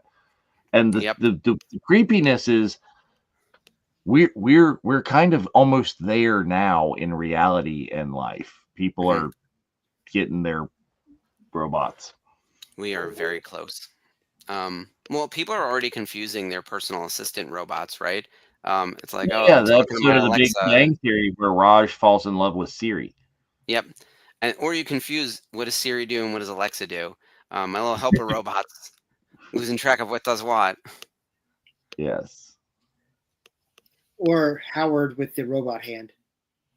Oh my god, the robot hand. The Big Bang Theory has, I think if you rewatch it now, it's kind of like How I Met Your Mother, where there are some like wildly problematic episodes. Yes. Yeah. Well, I started watching. It's a fun show though. I mean, I jumped around Young Sheldon. There's some great episodes. There's some horrible episodes, and I'm not sure if I'm liking Georgie and Mandy's first marriage. So, I still, have a love for the Big Bang Theory. I like Big Bang. I never got into Young Sheldon, and I don't think I'm going to start. One of the things too, and I've said this before, is because of the job that I do, I watch a lot of television and a lot of movies and a lot of first episodes of television. And if it's something not quite in the geeky sphere that I can license or that I'm interested in learning about a license, I often pass it up. So like procedurals, like The Rookie, is, unless I was into it like Castle, like I was 10 years ago. If it doesn't have a hot dude in a unique costume, I'm not watching it. Yeah. Or a hot lady, but mostly a hot dude. But yeah, like right now we are watching what I refer to as old white lady shows. I'm watching the new Matlock with Kathy Bates, which is spectacular. Let me tell you, it is. The stakes couldn't be lower. It's so good. I love it so much. And then Elsbeth, which somehow the stakes are even lower. Elsbeth is a spinoff of The Good Wife, and it stars Carrie Beck from True Blood, and she's working with the police department, not even as a detective, but helps solve murders. But it's one of those not whodunits, but how catch'ems. So you see the murder, and then you have to see how they unravel the clues to like figure out how to catch the person. So kind of like with her. No, so two separate shows. So Kathy Bates has Matlock. That's what it is. What's that? But that's like what it is. That's the concept. And she's like working with the police to catch the thing. Yes. Which love it. And then Matlock is, Kathy Bates working at a law firm, winning cases every week. And again, like the stakes couldn't be lower. But It's it's just, not shot in Wilmington, North Carolina, like classic Matlock, is it? oh, I have no idea. I think for Kathy Bates, they were like, "We'll build you a stage in LA. Come to this one building over and over again." They have 3 sets. There's like a courtroom, a conference room, and her house. Like, yeah, I don't think they're spending a ton of money on anything significant. But it's like a surprisingly good show. But outside of those, everything else I'm watching is something geeky. Like it was all about Agatha and then Penguin, and I keep up with all that stuff. And I watch a lot of YouTube. And I'm constantly on my phone. I was telling someone my quantity of screen time between work, television, phone, and if you add it all up, because sometimes they're all happening at the same time, like I'm doing probably 24 hours a day of content, like which is Mm. crazy. Like my brain's gonna melt by the time I'm 50. Here you go, the reunion with the Shepherd. Oh, Shepherd book. Shepherd Book, who's also barely in this movie. Ron Glass, this is more of a production thing, didn't really want to return, and he wasn't contractually obligated, but they said they would write a smaller role for him. So he was able to come back in a smaller role. He also, I think, wasn't able to sign on for the sequels, which is also true for Alan Tudyk. So they were both like unable to, like when they signed the contract for the movie, neither one of them were able to sign up for multiple movies. Not that Mm. they got multiple movies anyway, but Right, yeah. But yeah, see, I Ron do Glass is another really. one of those actors that just has, whoa, we lost Spencer. Oh, what happened? Oh, now I'm in Spencer's spot. Yeah, now Um, you're in Spencer. Hi, greetings from the other side. Um, The one of the things I really enjoy about Mal is he's like very atheist. Like he lost his faith because of Yeah. losing the war. And Shepherd Book enters in Firefly and has a lot to say about faith and belief. And not necessarily even in God. And it's going to be a conversation that happens in this movie, which we've gotten crumbs of in Firefly, but he just telling Mal to believe in something, Mhm. even if it's not God, believe in a cause, believe in the crew and whatever else, and let that be like your guiding light. And that's really Mal's thing in this movie. Like he believes in the mission at hand, especially once we get Spencer's not here, but once we get the critical piece of information, Yes. like that triggers the must do the thing that has to be done. And I believe in this cause as opposed to just being on the run and trying to survive. He has purpose. Well, his purpose was being on the run and trying to survive for Mhm. his crew, not Yeah, necessarily for himself. I that's fully true. believe that if Mal didn't have everyone else to depend on him, he'd be in the gutter somewhere. You know, Yeah. he'd be drunk at a bar picking fights with the Hmm. Alliance, and that's the extent of his life. Yeah. But since he had the crew and he had Serenity, like he's taking care of the ship. It's his ship. Being the Yeah. captain is just his mission and purpose. It's true. And you have to think too that like people like Zoe who've been with him for however long have Yeah. helped keep him alive and give him that person purpose and remind him that he Well, has they that purpose. purposely do. They save his ass on Yeah. Unification Day when he's in the bar. Hey, your coat's kind of brown. He's Hmm. there to pick a fight. Of That's course the he entire is. point. That's a great episode too. Um, yeah, you always seem to meander into a bar on Unification Day. Sherry has a comment that I want to address. Yeah, so one, yes, loving Elsbeth. Love it, love it, love it. Whenever I have more than one bag in my hand, I feel like her. She walks around with too many bags. And then um, Shepherd Book, apparently they gave us some more backstory in the comic. But yeah, Ah, his backstory is interesting because he got them out of a major jam based on his history of working with the Alliance in some, I'll say like nefarious way. Like he's got some secrets, which we'll never know now, but you know. well, I think there is another Star Wars tie-in here. You're mentioning the comics. Is the backstories and things that you get there in Firefly comics were given to us by George Gianti, Hmm. who also does the Mando comics. Hmm. Look, Uh-huh. they've got a lot of overlap in theme and story. I mean, I love everyone making fun of the two of them have their little video date over here. Um, and Where everyone's are you right booing. now? When I froze up, did you get past the Indra? Mal is talking to Inara on the comm. Okay, so did you get past Shepard and Inara? Yes. Yes. Okay. So I'll go to the next chapter. Yep. So we're at 49 minutes. All right. And there was no ad before my movie started, so I feel like I'm at the real time, like 49 minutes. Yeah, George Gianti is, again, it's kind of like a Whedon verse, but for the comics. He's done Buffy and Serenity and Mando and throw in US Agent in there. I've probably read some of his stuff because I read all of Buffy season 8. Oh, and apparently now he's doing the Ahsoka comic. Oh shit! I gotta check this guy out. I love. Oh yeah, I've met it. I have given him cards and things for archives, and I was like, damn it, you guys need him on the show. Yeah, really. Gotta book some guests. Meanwhile, I do love their little exchange where Zoe's like, "So trap," and Mal's like, "Trap." And it's like, "We're going. We know it's a trap." And they're all flying right into it. And the way in which they knew it wasn't a trap is that Mal and Inara didn't fight.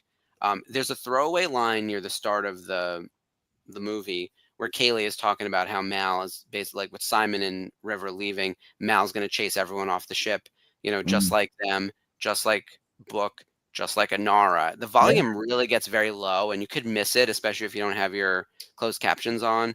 But Mal obviously led to Inara leaving. I think she left partially because she said she wanted to, but also he's impossible. Like, I could never date him. He's as much as like maybe when he slept with that other, they called her a whore. So whore. I mean, Inara was very upset by that. She went to her room and cried afterwards. So are we at the part where Kaylee gets shot yet, or do you guys pass that? What? No, we're before that. Okay. Yeah, we're at the. Mal has snuck into the sanctuary. Okay. And he's gonna get and now here comes in the bad guy, the operative. Yes. This is a great exchange. But yeah, Inara and Mal are like perfectly meant for each other, and also like just say no, ma'am. Like go have sex with every person in the universe and leave. Like just don't waste your time with him. He's a mess. He's not ready to really be an adult. Which is a classic Nathan Fillion character. He's always a womanizer, or not a womanizer, but not a one-woman man. He's a womanizer that you want to be reformed or be reforming, because that's the whole thing on Castle. Yeah. That's the entire concept of that relationship as well. He's Robert Downey Jr. as he progresses from Iron Man 1 to Avengers, pregnant with Gwyneth Paltrow, right? Like that's the. And he is going to be just a reprehensible human being when he gets to play Guy Gardner, because there is no redeeming quality in Guy Gardner whatsoever. How the hell did he get the ring? I still don't understand that. Like Guy Gardner as a Green Lantern bothers me for all the reasons it should, right? Like the ring is supposed to choose someone really good, not make it its mission to try to rehabilitate someone to be good enough to own the ring. Like I never understood that. So I am curious to see how far they could push that though, because James Gunn knows how to push boundaries in weirdness, but he's not necessarily asking you to get behind like a really problematic superhero. I'm hoping he's just a little bit douchey. Also, he's old. Like, let's not pretend for a second that like Guy Gardner is a man in his 40s, the way that or 50s that Nathan Fillion is. Like, Guy Gardner is supposed to be like a douchebag 20-something, 30-something, right? Like, Nathan Fillion's way too old to play this role unless they're specifically making him like aging douchebag. Well, yeah, or they may be going for an older version of the entire concept there, except for the fact that, they got Wish.com Henry Cavill and went younger with that. But David Corn Sweat looks so good in the uniform. I'm not even going to, Here's the thing. It's not Henry Cavill's fault that things went awry. No, it's not Cavill's fault. It's their fault. But like you get rid of Cavill to get someone who looks so much like Cavill. Well, Cavill just looks like Superman. They cast someone who looks like Superman. No, he's a Calverine. Didn't you know? All right, here's here's the thing. I'm tired of the man baby fanboys. And there's this like love for Cavill that I find overstates his capabilities. Like he never got his fair shot. True. That being said, because look, Man of Steel is fine. Batman versus Superman is terrible. Justice League Yeah, is that was Justice just League, mean. right? Like it was bad, and then the dark version that came later was slightly better, but still, like he was wasted, and he never got his sequel. So it's not really his fault, but also like he's famously difficult to work with and has been, and that's why he didn't come back for Witcher season 3. Like he's too deep into it, and it's like don't fight with the writers and the producers and everyone else. And I think the fanboys are looking to find a place for him, and he should be the next Wolverine. No, he shouldn't. Like Daniel Radcliffe should be the next No, Wolverine. please do not Like be the next Wolverine. That's no, it needs to be someone in his 20s. Yeah. Like, and maybe even Daniel Radcliffe is aged out of it because he's closer to my age.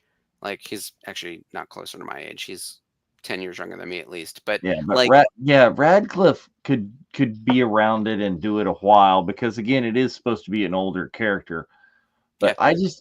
I give, and it completely may be kind of the fanboys and the things that I read online perpetuating this myth, is that Cavill strikes me as more of a person who's actually in the know and has the knowledge and the history of characters and cares about it, kind of like a Sam Witwer. You know, he is a geek doing this, and he does know the things, whereas you get away from that just to cast somebody who does a thing, you know, because it's the same reason we have respect for, or I have respect for Christopher Reeve, who, you know, made Superman in the 70s, because what does he go and do when he gets cast is he becomes Superman. He goes and works out with freaking Darth Vader to fill out the suit himself, as opposed to if we had gotten Nicolas Cage, who was just gonna like stand there in the tights and be Nicolas Cage. Yeah. Who does love it as well, but let's talk about Sam Witwer for a minute, Mr. Stand-in James T. Kirk over here. Absolutely. Okay, so what's happening with that? Because I saw the pictures. There's a short film about like different pieces and parts throughout the history of Star Trek time, and they've done it with AI and the original actors and people standing in for the original actors, and then AIing like Shatner's face on him. And Sam is young James T. Kirk in this project. Okay. But Shatner is involved in it, and a number of other original characters. But it's just like snippets in time, from what I understand, from the Star Trek universe. That's interesting. Look, I love Sam, and I love a time travel piece. I don't really particularly care for William Shatner. That being said, I'm not against anything Trek. Like I love Lower Decks, and I'm loving Strange New Worlds. I have to finish the final season of Lower Decks is out, and I've been doing that thing where I'm pretending it's not real by not watching it. I've watched a couple of episodes, and I just can't do it. Like I can't find my way to the end. It's like when the final season of it was actually the final season of Phineas and Ferb came out, and I just like couldn't watch the last day of summer. No, like it took me a while to get there. Yeah, which of course it's like a kid show. Meanwhile, it's back because nothing ever dies. So no one has ever really gone, which is fine. But yeah, Sherry, same thing. I saw pics of Sam in the yellow. We're all clicking. Yes. There we go. Oh my god, damn it! All right, I'm clicking it again. I saw him in the yellow uniform, and I'm like, oh, what's he up to now? And then I forgot to like click in and check. So I didn't get the story, but I love Sam. I wish we saw more of him in live action. Just he should be a leading man in movies. Like he's so charismatic. I think he loves what he does. You know, he Yeah. lets us Oh, know. for sure. Yeah.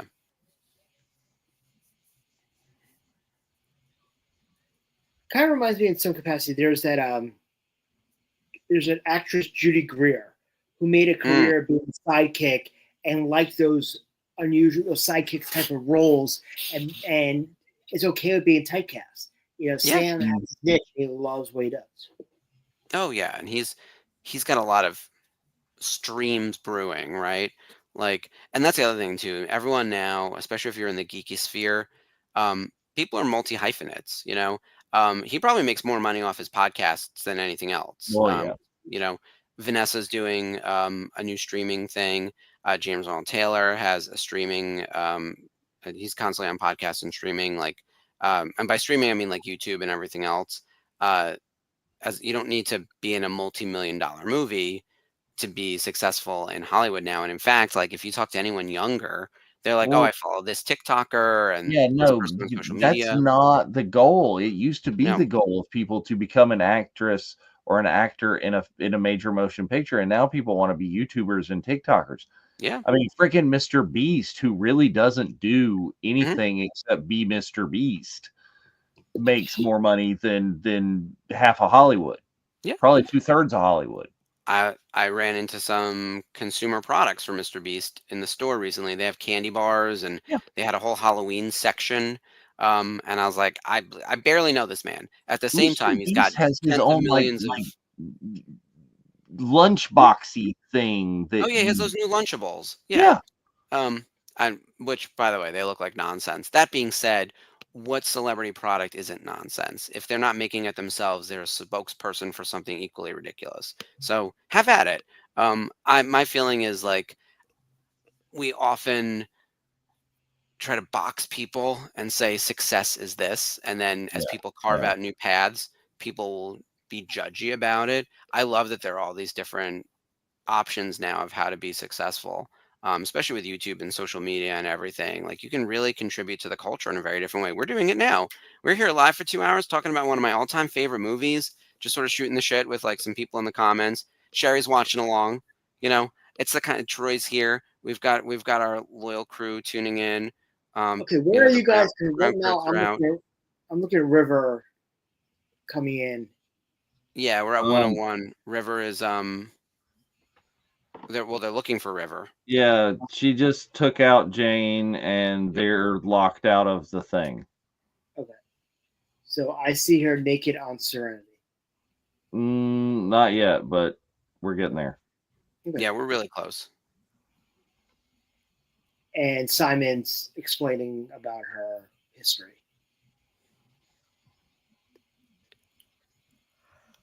Okay, did anybody else want? Time out is where we're at. Did anybody else want Mal to open up the air hatch and allow it to happen when Simon sold out? I mean, sorry, when Jane sold out Simon and River.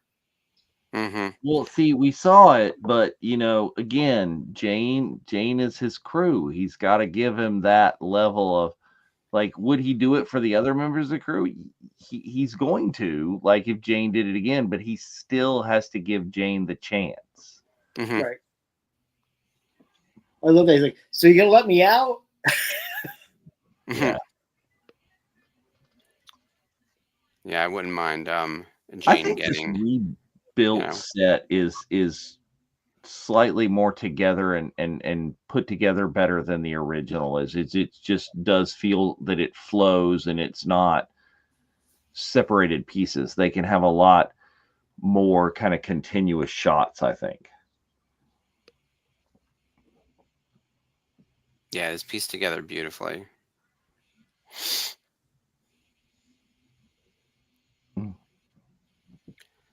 So we heard the word Miranda earlier, before she had her mind wipe Winter Soldier style takeover, Yes. and we're about to find out what Miranda is.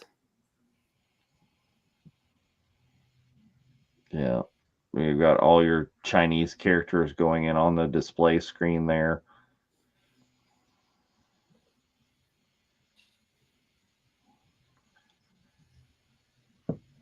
And again, And now you're getting into what still makes this carry over into something that holds up today, which is the giant government conspiracy cover-up. Mhm. This so many things from that age. You're talking about some of the things in Big Bang Theory, some of the things in How I Met Your Mother that are just very cringy and very inappropriate. This kind of still holds a lot. Yeah. Well, look, I think there are certain tropes that will always be true, like mistrust of the government, regardless of who's in control, whether it's liberals or conservatives Mhm. or a new government or an old government. Distrust of the government is a universal feeling for all people. And the government not telling you everything because they don't tell us everything. Yeah. And from there, you pull that thread, and often like mass extermination and things that they've done wrong get hidden. What we're going to learn is mind blowing in this, and I did not see it coming. I will tell you, when I went to see this movie, I had a preconceived notion of like what things they were going to teach us about and what parts Mhm. of the lore were going to get filled in. And I didn't know what the main conflict was going to be. I just knew that they were using the phrase, you can't stop the signal. And I felt like Yeah. that was more of like the fans being like, hey, we can't stop us from like keeping this property going. I didn't realize there's an actual in universe thing about you Mhm. can't stop the signal, or what the actual conflict was going to be. Like it wasn't clear to me. The operative was after them. And I was like, oh, yeah, they've been chasing after Simon and River this whole time. What else? Yeah. But holy hell, the news that's coming. Well, and Um, this here, I yeah. didn't see this Oof. coming. No, the massacre here Yeah. is unreal. And I thought there'd be a slight body count in the movie because I didn't think all 9 of them would make it out. I didn't realize it was going to be something like this. Like this is terrible. Oh yeah. If I were placing bets though, going back in time, like it makes sense that Ron Glass as an actor was going to be the one who didn't want to come back, and so killing him would have been easy as far as like making the choice of the 9, you know. It was, but like It's I still don't heartbreaking. completely understand why either, because I don't know what did Ron Glass do after this. Well, no, he was just older and he didn't want to continue to be in this franchise, I guess. I don't know Mm. if maybe he also had a run in with Whedon. That there's very little known Yeah, about. that is it too. Yeah, you'd But have to wonder. because he'd done a few things here and there, just an episode of this, an episode of that, Mhm. episode of Agents of Shield, Yeah. CSI. But I mean, his IMDb goes back. Like he was born in 1945, yeah, and so Serenity is one of his more recent projects by comparison. yeah. I mean, his stuff going back all the time from like All in the Family. Yep, Uh, 1973. All in the Family, Maud, Uh-huh. Sanford and Son, the The new Perry original Hawaii Mason, Five-O. yeah, Good Times, Yeah, see Streets of San Francisco, Heart to Heart. That's a throwback right there. Barney Miller. 164 episodes of Barney Miller. I mean, there you go. I mean, I realize that those types of shows don't have the same residuals as like what we see now, but Yeah. still. Meanwhile, this is the thing that shakes Mal to the core, right? Oh Like, yeah. Well, and he's not like you were saying. He's not a religious man. It is not that someone would kill a shepherd. Someone would kill his friend. Someone would kill someone on his crew. Someone who was inherently a good man. yeah, it was really sad. And look, multiple people have died already. We've witnessed multiple characters killed in this movie. None of them mattered up until now. Yeah. Like, those opening kills from the Well, operative, and even bodies. the guy that he basically killed, he pushes the guy off the skiff, and the Reaver gets. It's like, Yeah. So So I'm wondering, was there a two-part episode of Serenity TV show and then the movie, or what do you mean? so the DVD I have says Serenity Parts 1 and 2. Yep, So I'm that was wondering. the original pilot. Like yes, it aired as the final 2 episodes in the production run because of Fox like messing up things. They felt that the two-parter, Serenity Part 1, Serenity Part 2, was too lore heavy and slow moving and too intense as a pilot. and they wanted a 1-part pilot, which is how we got the train job as the first episode that aired for Serenity, and then or for Firefly, and then they aired Serenity Part 1 and Serenity Part 2 essentially as like the series finale on Fox. Okay, so I'm but flying blind. What's that? I'm literally flying blind because I am watching parts 1 and part 2. You're watching the show. You're not watching the movie. Yeah, that's where I'm off. So you're fully watching completely the wrong thing. Yes. Okay. Oh, excellent. Meanwhile, I didn't even think about that you held up the box set. I was like, oh, yeah, you have the box set. Good for you. The movie is a totally separate thing. Yeah. Okay. You're not watching what we're watching. You're All right, well, we'll have to I'm gonna have to rent it, and then I have to come back and like give my report. Yep. Yes. Yeah, we're at an hour in already. Yeah. Okay, and there are things that are going to happen in here that are things. Okay. Yeah, big spoiler stuff. So I'll sit here and look pretty. Well, you did a lot of research, and you just watched the entire run of the series. Yeah. Tell us some of your favorite moments from throughout the series, because I know you've already mentioned Shindig. Shindig was fantastic. Absolutely love that. Let me just pull out the episode list. Okay. Our Mrs. Reynolds, that was insane. Mm-hmm. Just that whole character of how drunk Mal got. They didn't remember got married, and everybody was like, you really did. Shotgun marriage at that point. Well, and a classic trope, a classic sci-fi fiction trope, and their take on it, which was good. I mean, that happened in the original Star Trek. Didn't like Kirk get married to, or was given a woman or something at some point? Mm-hmm. Yeah. That's been done, but they did it in a way that made it feel new and cool. Mm-hmm. Right. Janestown was just hilarious, and also the whole fact of the rich father wants his 26-year-old son to lose virginity, so hires Inira to be the companion, and he wants to watch, and she's like, no. I'm like, no. And it ends up being his downfall because the son sides with Inira and the rest of the ship. And Jane, who that whole story with Jane was great.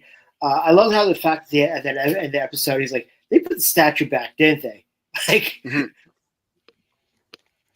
I mean, it's such a funny show at the heart of everything. Like, they use humor to solve a lot of their problems. Yeah. And it feels like a close, tight-knit family. They all love each other. Well, and I really like some heavy stuff. The way they were doing, and I think we would have gotten more of this if we'd gotten more of the show. You have very character-specific episodes. Mm-hmm. It is not Mal all the time, and it's not like an ensemble cast all the time. Is you have a Janestown, you have a Jane specific episode, you have like a Simon, the one where he gets kidnapped and he has to be the doctor of the village or the whatever. So you have love that one. Yeah, one of my favorites. I love a Simon heavy episode. Really, you get a Wash specific episode when he gets kidnapped with Mal by Niska. That's a very Wash, has to be in the thing there. Obviously, Shindig is your Kaylee specific episode. Mm-hmm. Right. Inara specific episode would be the one where they go and they help out the planet with the house. What is it? Yep. Heart of Gold? Is that the one? Yeah. Yes. Which is unaired. So there was 3 episodes that were unaired. Trash, The Message, and Heart of Gold. Yeah, is I've seen these so many times. I did not remember that because I've seen them so many times, and just I will do a complete watch through in a weekend when I feel like it. Sometimes Yep. on streaming. Yep. And that's why I always forget the production order thing too. I was like, yeah, Serenity are the first 2 episodes, not the train job. Right. Let's see. So yeah, I mean, like I said, I thought it was really great. Like I said, Objects in Space was a very river centric episode because it made her the hero, which was nice. It's interesting that basically everything on IMDb has like a top rated yellow bar over it. It's kind of crazy. They really all are. I mean, there are bad ones. You're right. They stopped it before there were. It never jumped the shark. It always lives in perfection in our memory. Trash is an amazing one. Is the that's the second one with Mrs. Reynolds. Right. Where she dupes Mal again. Yeah. Well, there's a lot of double and triple crossing. Well, it's very much like you were talking about earlier, that he is like the Han Solo. Han, has the heart of gold himself, and he's too trusting even to those who cross him. Yeah. So we're about to really find out the history of Miranda right now, as they're really in deep. Spencer, you're killing me. We were supposed to be able to talk about this stuff. Yes. Because Sarah Paulson's whole thing is a spoiler. Like, I will rent it this weekend. I'll try to watch it tomorrow if I can, and then Mark and I can talk about it at our office meeting on. Yep, we have staff meeting tomorrow. Yes, you must, because it is just. Whew.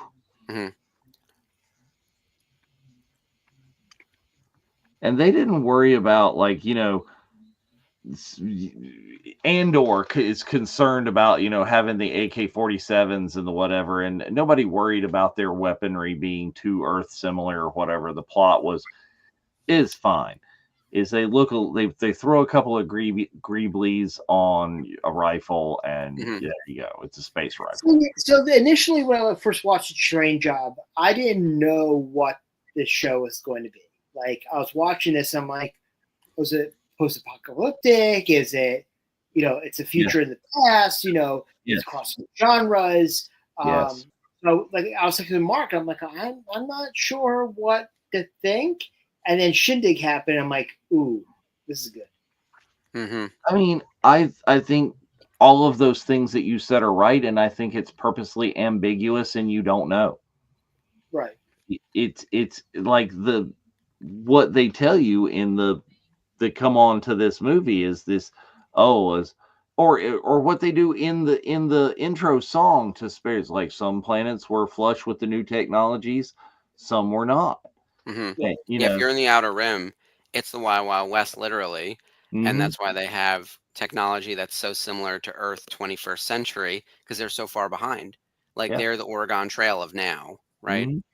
One of the cool things is, we know it's not post-apocalyptic technically, but it is far enough in the future that Earth isn't even around anymore. Like, we've done fuck the planet. Well, but yeah, we did leave Earth it. that was. So Earth it that kind of was. is post-apocalyptic.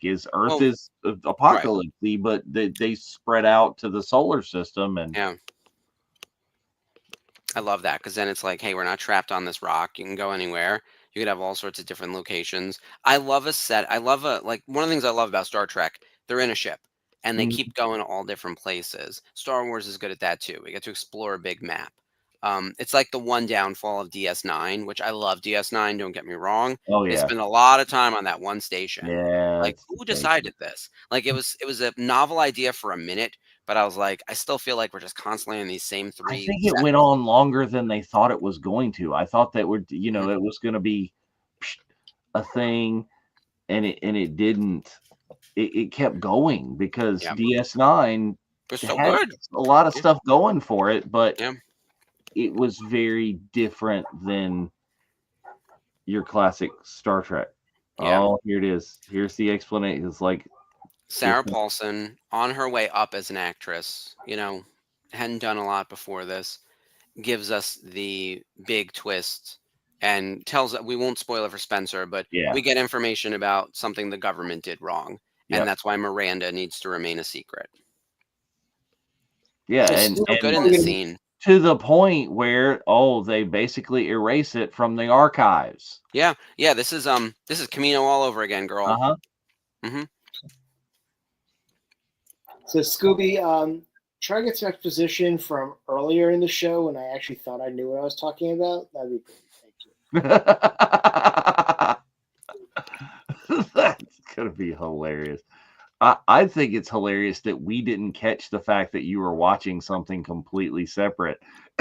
We just thought you missed the chapter or something. I was like, what are you doing? But you know what? It's only the same. It's the same characters. So we're like, oh, is River in the thing yet? I was like, we're waiting for River. You have to rent it on Amazon Prime. It's fine. Yeah. I'll do it. So just to talk to everybody that next week we are actually going to be ending our movies we are thankful for with the prolific tale of Under the Rainbow. So Jeff and I have been waiting to watch that for a while. Very excited about We've been waiting for so long and I've been hearing it and I'm out. And it's like, what movie are you doing next Wednesday? Under the Rainbow. Which is a lot of Carrie Fisher, Kevin Thompson. Oh, yes. I do know. Okay. I lost track of the title for a second. I was like, why do I know this? But then in 2 weeks, we are starting Skeleton Crew, which is very, very exciting.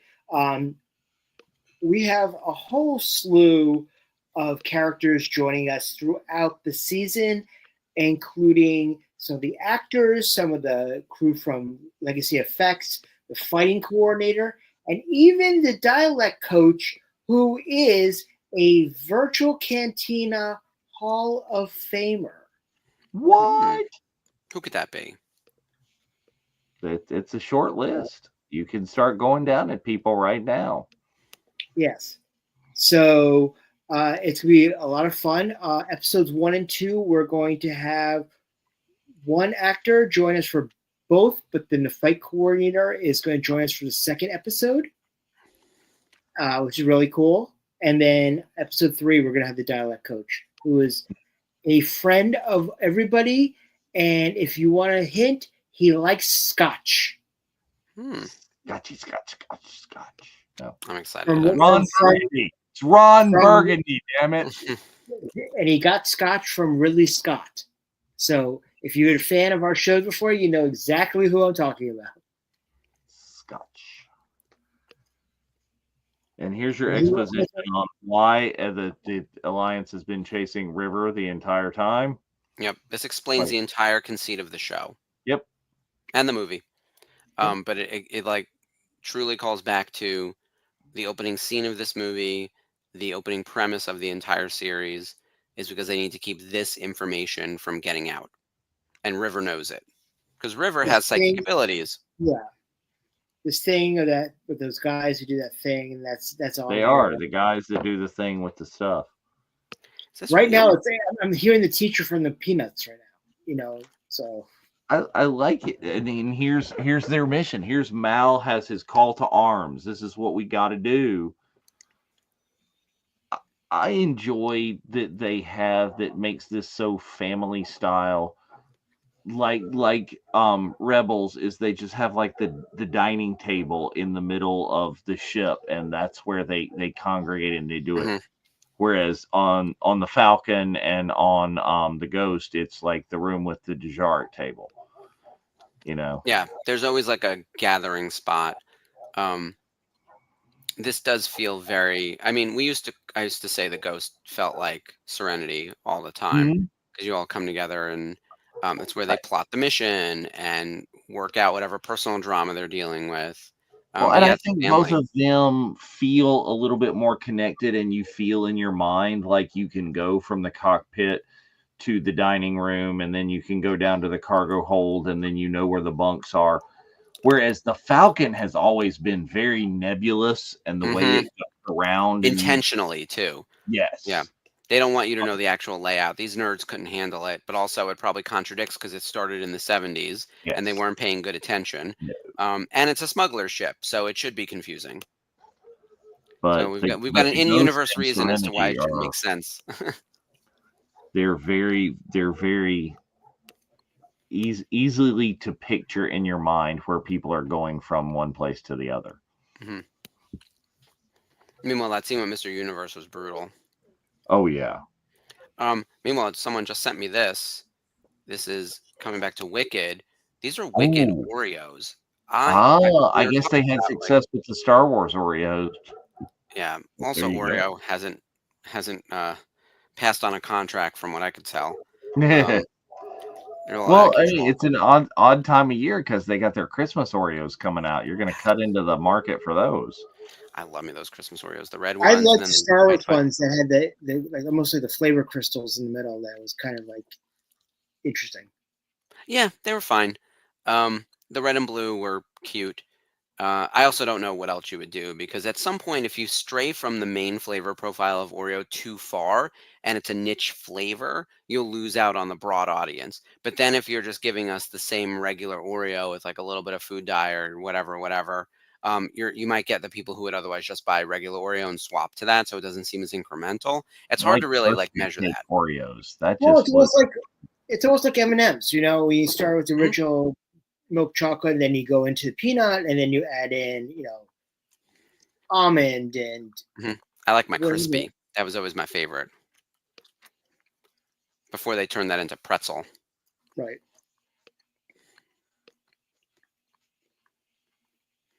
This is the Rise of Skywalker moment. Mm-hmm. So Palpatine This return. No, Kind the of. Battle of Exegol, all the ships. Yeah. I mean, it's such a trap. It's such a trick. It is so well done. You don't see it coming. I certainly didn't expect a firefight this big in the sky. No. Um, yeah. That was not really what this had been. It had been sneaky, this, that. This is just battle royale, large. This is almost like they gave this section to Michael Bay. Yeah, I was gonna say, I bet you the studio is demanding we need a big firefight. Like if we're doing a sci-fi movie with spaceships, there better be a spaceship battle, which is Yeah. not what Firefly's about. Like this scene is like probably the most out of place in some ways compared to the rest of the Firefly universe of The only thing storytelling. that gives it credence to Firefly is how Mal raised his army. Is it the Yes. trick? Yeah, exactly. And using the resources available. Mhm. And tricking the operative, which is that's how they win, right? With Mal is always smarter and a step ahead and a little bit devious. He shot first. Did you notice when the operative confronted him was like, "I'm unarmed," and Mal just shoots him. Now he was wearing body armor, so it didn't kill him, but like very Han shot first, Yeah. Meanwhile, Wash is just like an amazing pilot. Like he's piloting through this mess of a mess. It's unreal. I mean, yes, the leaf on the wind. He is. Oh, man, I used to have the T-shirt and it said, "I'm a leaf on the wind. Watch how I soar." Yeah, I had like a big old brown one with a gold Serenity. It's like you can't take the sky from me. Yep. That's the other the mix of probably the top 5 quotes. "You can't take the sky from me" is definitely probably the thesis of the show, right?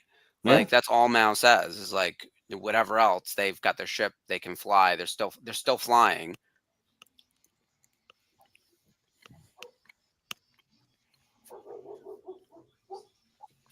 Baby boy, what are you doing?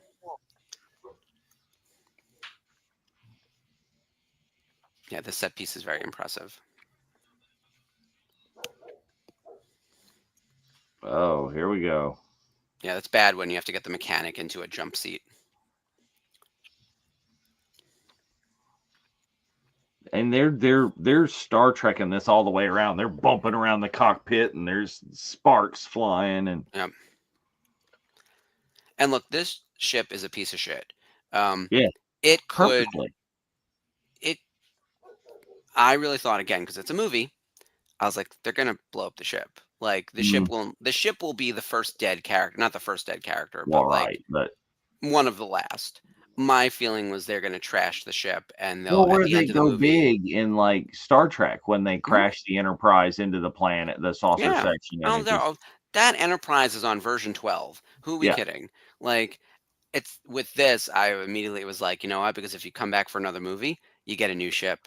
And it's a new action figure to sell and whatever else. Like the ship has You seen better can't do days. that to Serenity though. I You know, I couldn't know. do that. You'd have to rebuild like the ship of Theseus. Yes. I will say this crash landing / landing is actually very well done, and it Oh looks yeah. great. It's very suspenseful. You get Mal to actually come in and you know it's serious when Mal is trying to help. Yeah, if he's also got a hand on the steering wheel, something has gone horribly wrong. Mm-hmm.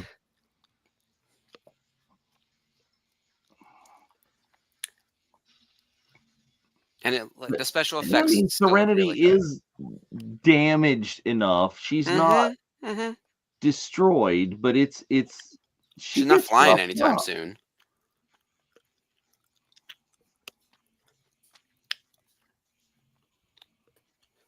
Oh, they did it. Oh, we made it. We all made it and everything's fine. And I'm a leaf on the wind. Yes, a leaf on the wind. And then the grown men cry. Yeah.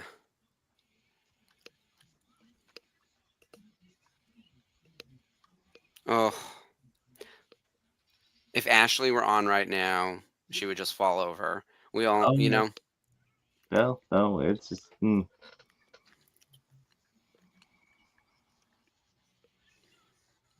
pay attention to Inara's bow and arrow. Oh, yeah. I was looking to see if Jane had Vera or if that was another gun. I love that he names the guns. But now she's got what? Yeah, she's got some sort of the big red conglomeration, like futuristic-y. Yeah, it almost feels like it would be like a laser bow, almost like what Mm-hmm. Omega uses in. Yes. Yeah, it's got that same idea. I hate that we lost that training shot of her earlier in the movie because we don't know for a moment that she's capable of physically taking care of herself in any way, shape, or form. Well, I mean, I would have thought that she would in more like a proper lady like Rebecca De Mornay in the Three Musketeers way. You know, I'll change your religion. Gotcha. I would have pegged her for that. Yeah, and look, as a companion, I'm sure she deals with men who don't always behave. She has Mhm. basic self-defense, and I'm sure can easily put someone down real quick. Yeah. This is kind of a war situation. Right. Yeah. And yet she is kind of very nearly in the Leia Hut Slayer costume here. Yeah. It's like, Meanwhile, Kaylee having the realization of who might be missing. Oh yeah, yeah. Oh, I'm sitting here looking at the subtitles, going, Reaver snarling. So you appreciate this because I felt like a jackass and I outgeeked Michelle Ang when we met her talking about Omega. I asked her, did she think that Omega was flying the Marauder in the Battle of Exegol? Oh yeah. She had no idea what I was talking about, so I had to explain to her what the battle. And I felt like such a jackass that I was You like were that the guy with the bulletin board and the. She was gracious, but I was Yeah. like, I felt like an ass. No, I didn't. Here's the thing. I would have told you. I would have been, hey, as a friend, you made a jerk of yourself. You didn't. She knew what episode 9 was. She had seen the movie. She knew the Right. scene. She Yeah. didn't know the Marauder was in that mix of ships. Who would have? Yeah. Like there was some dude who like went ship by ship and identified like every little thing in all there. the thing. Right. Yes, I forgot. Exactly that. Yeah.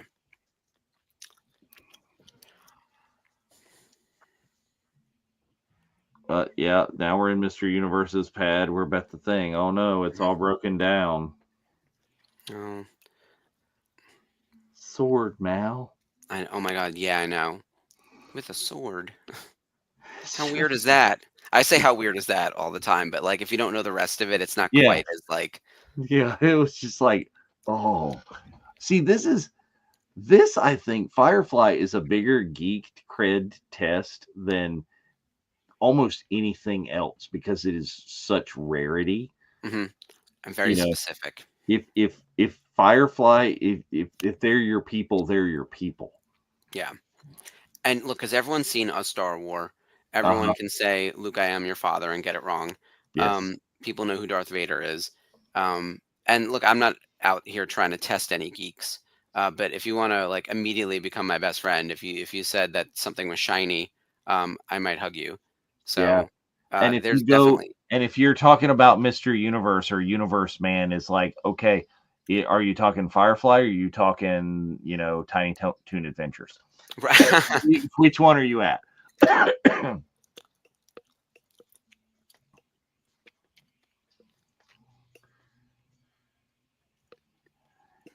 Oh, here it is. This is about it. I'm gonna live.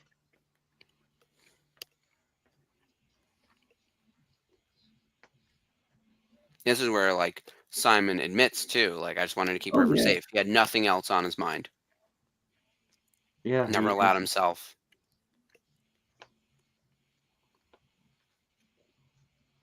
Ignoring anything that I wanted for myself. See, now you get to like him a little bit more. Yeah.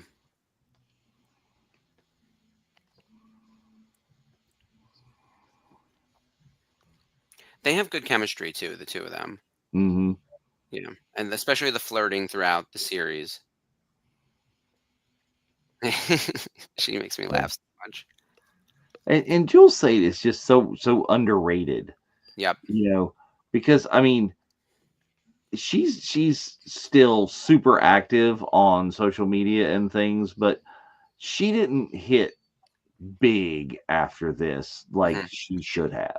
She should be in the Felicia Day territory of like geeky actress doing all the things. And I don't understand why that didn't take. Also, Summer Glau disappeared a little bit. Yeah. But like, here's the thing: I feel like if this was 10 years later, they would be on every streaming show at all times, like all of them. And I think, yeah, timing, etc. Yeah. Well, it came and it go because I think like Marina kind of did that too, but you don't see her disappearing as much because I think a lot of people mistake her for Catherine Bell. Oh, I didn't think of that. Is they just assume that she's done more than she has because they interchange the two. But now you're sitting there, and now you're seeing Gina just go crazy. Gina Torres is just, this is who I am. This is who it was. It's right at it. Out of ammo, it's hand to hand. Yeah, this fight at the Well, this is one of the things why I think this like parallels to Mando assembling his. Oh, there's the crossbow thing. Yep. Yeah, there's one shot of it so far. And yeah, this last stand at the Alamo thing. Gina kind of corresponds to the Gina character. Gina. Yeah. Very much so. Yeah, if we were doing Mando, obviously Mal is Mando. Yeah. Cara Dune is Gina Torres, Zoe. Yeah, that's easy breezy. They're both military, etc. Our Bo-Katan could be Anara. She's sort of off-world politician. It could be, but you don't get the funny relationship and the tension with Mando. The tension with Mando. I would say that would be Inara would be more the armorer. Oh yeah. That's a much better fit. And then it's not quite as like I'm missing some of the Grief Karga is like not Jane, but kind of Jane. I think Grief Karga is more Shepherd Book. Oh yeah, that's much better. Yeah, you're doing a better job at this than I am. and I was then able to place them into Rebels pretty easily. Right. I mean, and it gets weird, but it fits completely. Is River Tam is Grogu? Oh my God, yeah, she really is. She's got the It, mind powers and the magic yeah. hand thingy, Mm-hmm. you know, Yeah, and love it. she's just about to do it right now. So We're gonna email Summer Glau, I'll be like, I hear that you are Grogu. Send. Um, done and done. She would love that. yes, I mean She actually looks like someone. I think actually this whole cast. I bet you every single one of them watches The Mandalorian because they're all still in the geekosphere in a big they way. are. Like, yeah, Nathan Fillion keeps up with all things. I think Nathan Fillion, if he wasn't on the Rookie all the time, would take a cameo on Mando in a heartbeat. Oh, for sure. I remember I was watching him on. Did you ever watch Smallville? Oh yes. So the guy who played Lex Luthor. Oh yeah. Rosenbaum. Yes, yeah, Michael Rosenbaum has an amazing podcast, and I think I've mentioned this that like he's had some Mm. Oh, really yeah, his interesting podcast is guests. great. Yeah, Well, he and Welling do an amazing like group thing together at cons. They'll do I think a team up sometimes they photo. do it live on Rosenbaum's podcast. I believe it, and the two of them are very good together. Without the dynamic of Superman and Luthor, like those characters just don't work as well. Mhm. Like if you can nail that, but Michael Rosenbaum is like an amazing interviewer of all people, regardless of whether he knows them or not. But he actually knows Nathan Fillion pretty well, and Nathan did the podcast, and he talked about how he's like loving the Rookie because he's not number one on the call sheet. He's like, I Yeah. did 8 years or 9 years of being top of the call sheet on Castle, and I didn't have the energy to do anything else outside of that show. And Well, I like worked myself ragged. And he's like, now I'm on the Rookie, and there are days I don't even have to go in. the Like, Rookie does an amazing job with an ensemble cast. He yep, is the head. I mean, he he is is the not. He's Rookie. like seventh build, right? I But thought that Niecy Nash was one of the leads. Like, dude, is it him? Like, who's in the no, one he spot? is the Rookie. Nathan Fillion is the Rookie. Oh, it's named after him. Yeah, Okay. Oh, completely. So he is the lead, but it's so very ensemble that they have had enough seasons that they do so much more of, oh, it's these characters episodes, it's these got it. characters episodes, it's these characters episodes. And the relationships of the two of them. Is a crew. There's the Kaylee and Simon hmm group that everybody is shipping together, and they even have like their own shipping name. That's what my daughter loves to watch about their Chinford. It's like Team Chinford that's what we're doing. Is they're back, and that's like, Oh, sweetie, that's Eric it's about Winter and making Melissa O'Neill. Yep. yeah. Tim and Lucy. I see it. There's 5 of them, it looks. Okay, so the show's on for 109 episodes so Yeah. far. Nathan Fillion, Alyssa Diaz, Richard T. Jones, Melissa O'Neill, and Eric Winter are in all 109. So those 5 are your core, it And seems. there's been some very key spoilers. Been some very key people that have season to season who are no longer with them, who aren't in them. But they were in every episode of the seasons they were in until they were Makes sense. Yeah, and look, it's a cop show. Someone's gonna get shot. yeah. Meanwhile, I love the way the action is playing back and forth, where we're getting the last stand at the Alamo over here, Now, and then Mal fighting one-on-one with the operative. did you get confused at one point that the operative was the guy from before? Which guy from before? The guy before who invades the ship and takes in Firefly. Yes. The first time I watched the movie, I was like, "Is it the same character recast?" And it's not. But right at first, because I was like, "Well, that would be stupid if they recasted him. They should just use a new person." And it looks like they used a new person. Mhm. But yeah, they sort of have this plot in an episode of Firefly where, like, hey, the Alliance is sending an agent. Mhm. Which is why it's like, oh, we've kind of done this before. Like, what is different about it this time? And I we mean, they find did out, make it bigger and broader, and they throw in the Mystery Universe, and they give the mission. the mission right. and the reason. Yeah. Yes. The Miranda reveal, Summer Glau, Rivers powers reveal, Mhm. the Reavers reveal, Like they answer a lot of questions in this movie. It's actually like quite amazing. You know, how much they actually gave us. Mm-hmm. But then they didn't land every little thing, right? Like No. we know there's still stuff out there that needs Well, exploring or solving. they left themselves a place to do this again. Yep. You know, because I still think there are enough people that if you did this now, like if you tried to pull off a Top Gun Maverick with Serenity 2, Yep. people will come. If you Yeah. build it, they will come. You need a slightly younger cast of people to help build out some of the Yeah. older people. Well, that's what you got to do. Is you've got to Next generation. get your Rooster and your Mhm. Hangman.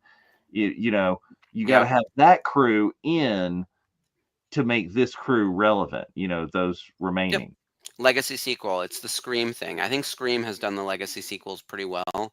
Mhm. 5 and 6 are among my favorites, and I'm so ready for Scream 7. By the way, they said Oh. that they cast Sydney's daughter, and I didn't recognize her, but just hearing the words "we've cast Sydney's daughter," like I've been following this shit since high school. Like I'm so ready. Like bring me the next Scream. Sherry, maybe is I'm struggling to remember. Like I know who Jimmy in Smallville, but I don't. I don't remember who it was. We'd have to check. I So- know who you're talking about. So one of our members of our that was on trip with us, Stephanie, not Sky Stephanie, the other Stephanie, she is very close with the Smallville cast, and she does like all the Smallville cons and helps them out and so that. So she's very close to Rose and Brown and all those guys.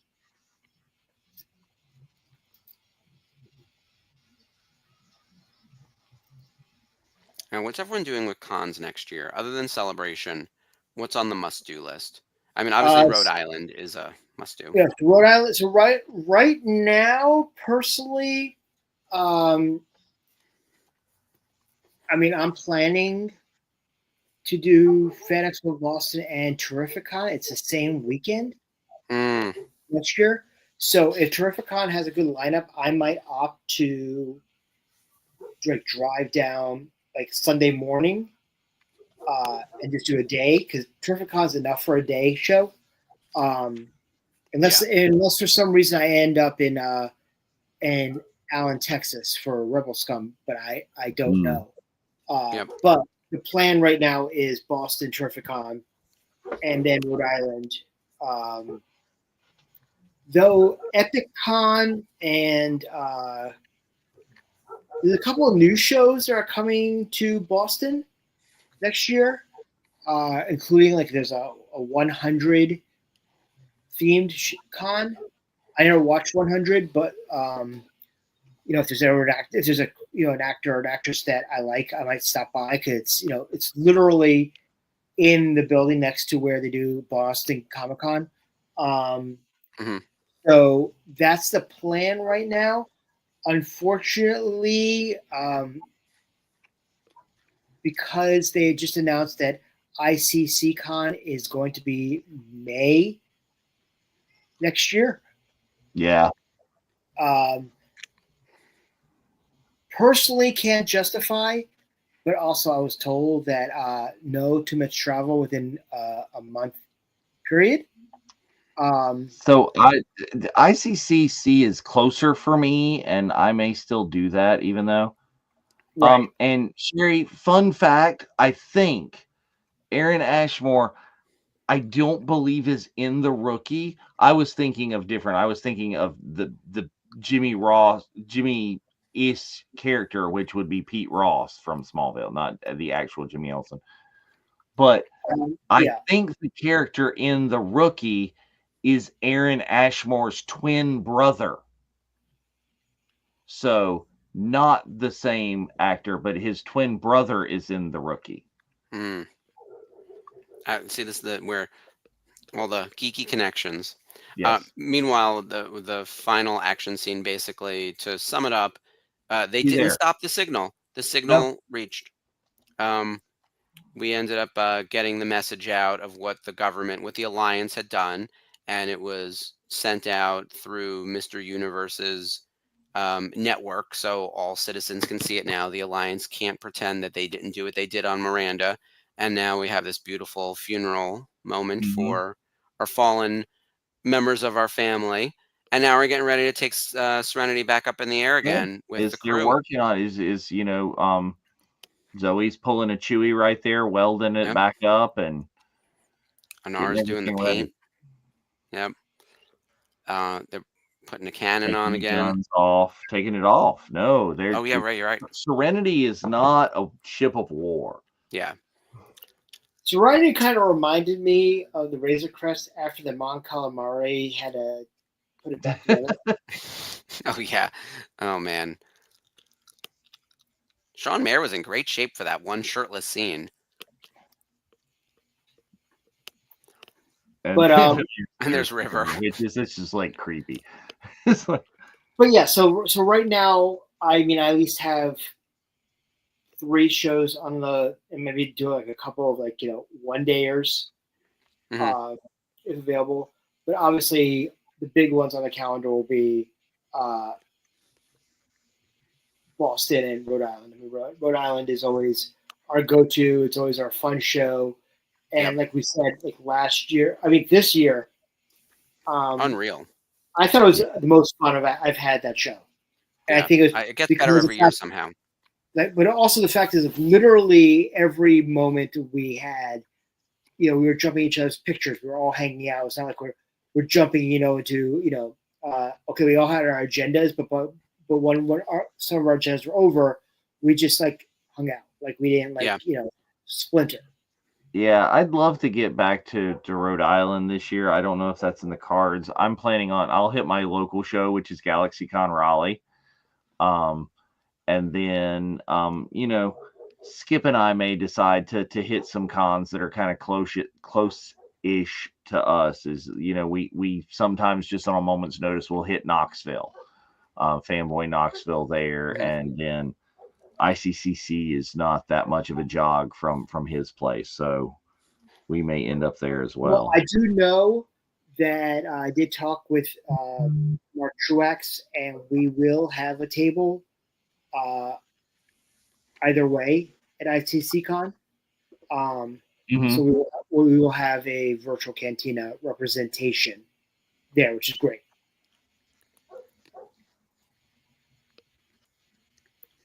I like that Anara is going to stick around for a little while, even if it's not fully sorted, or they're going to try to make it work after everything that happened.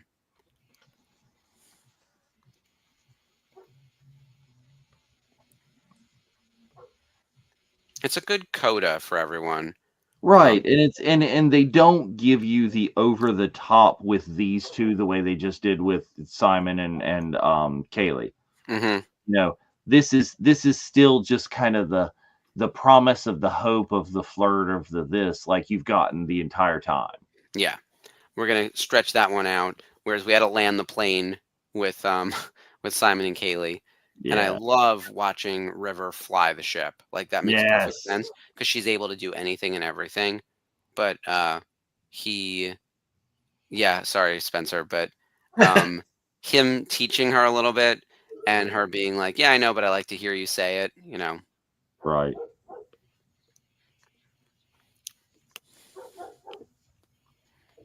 But I like to hear you say it anyway, yeah. What about you, Mark? I know you like to go to like a lot of horror shows and stuff during the year.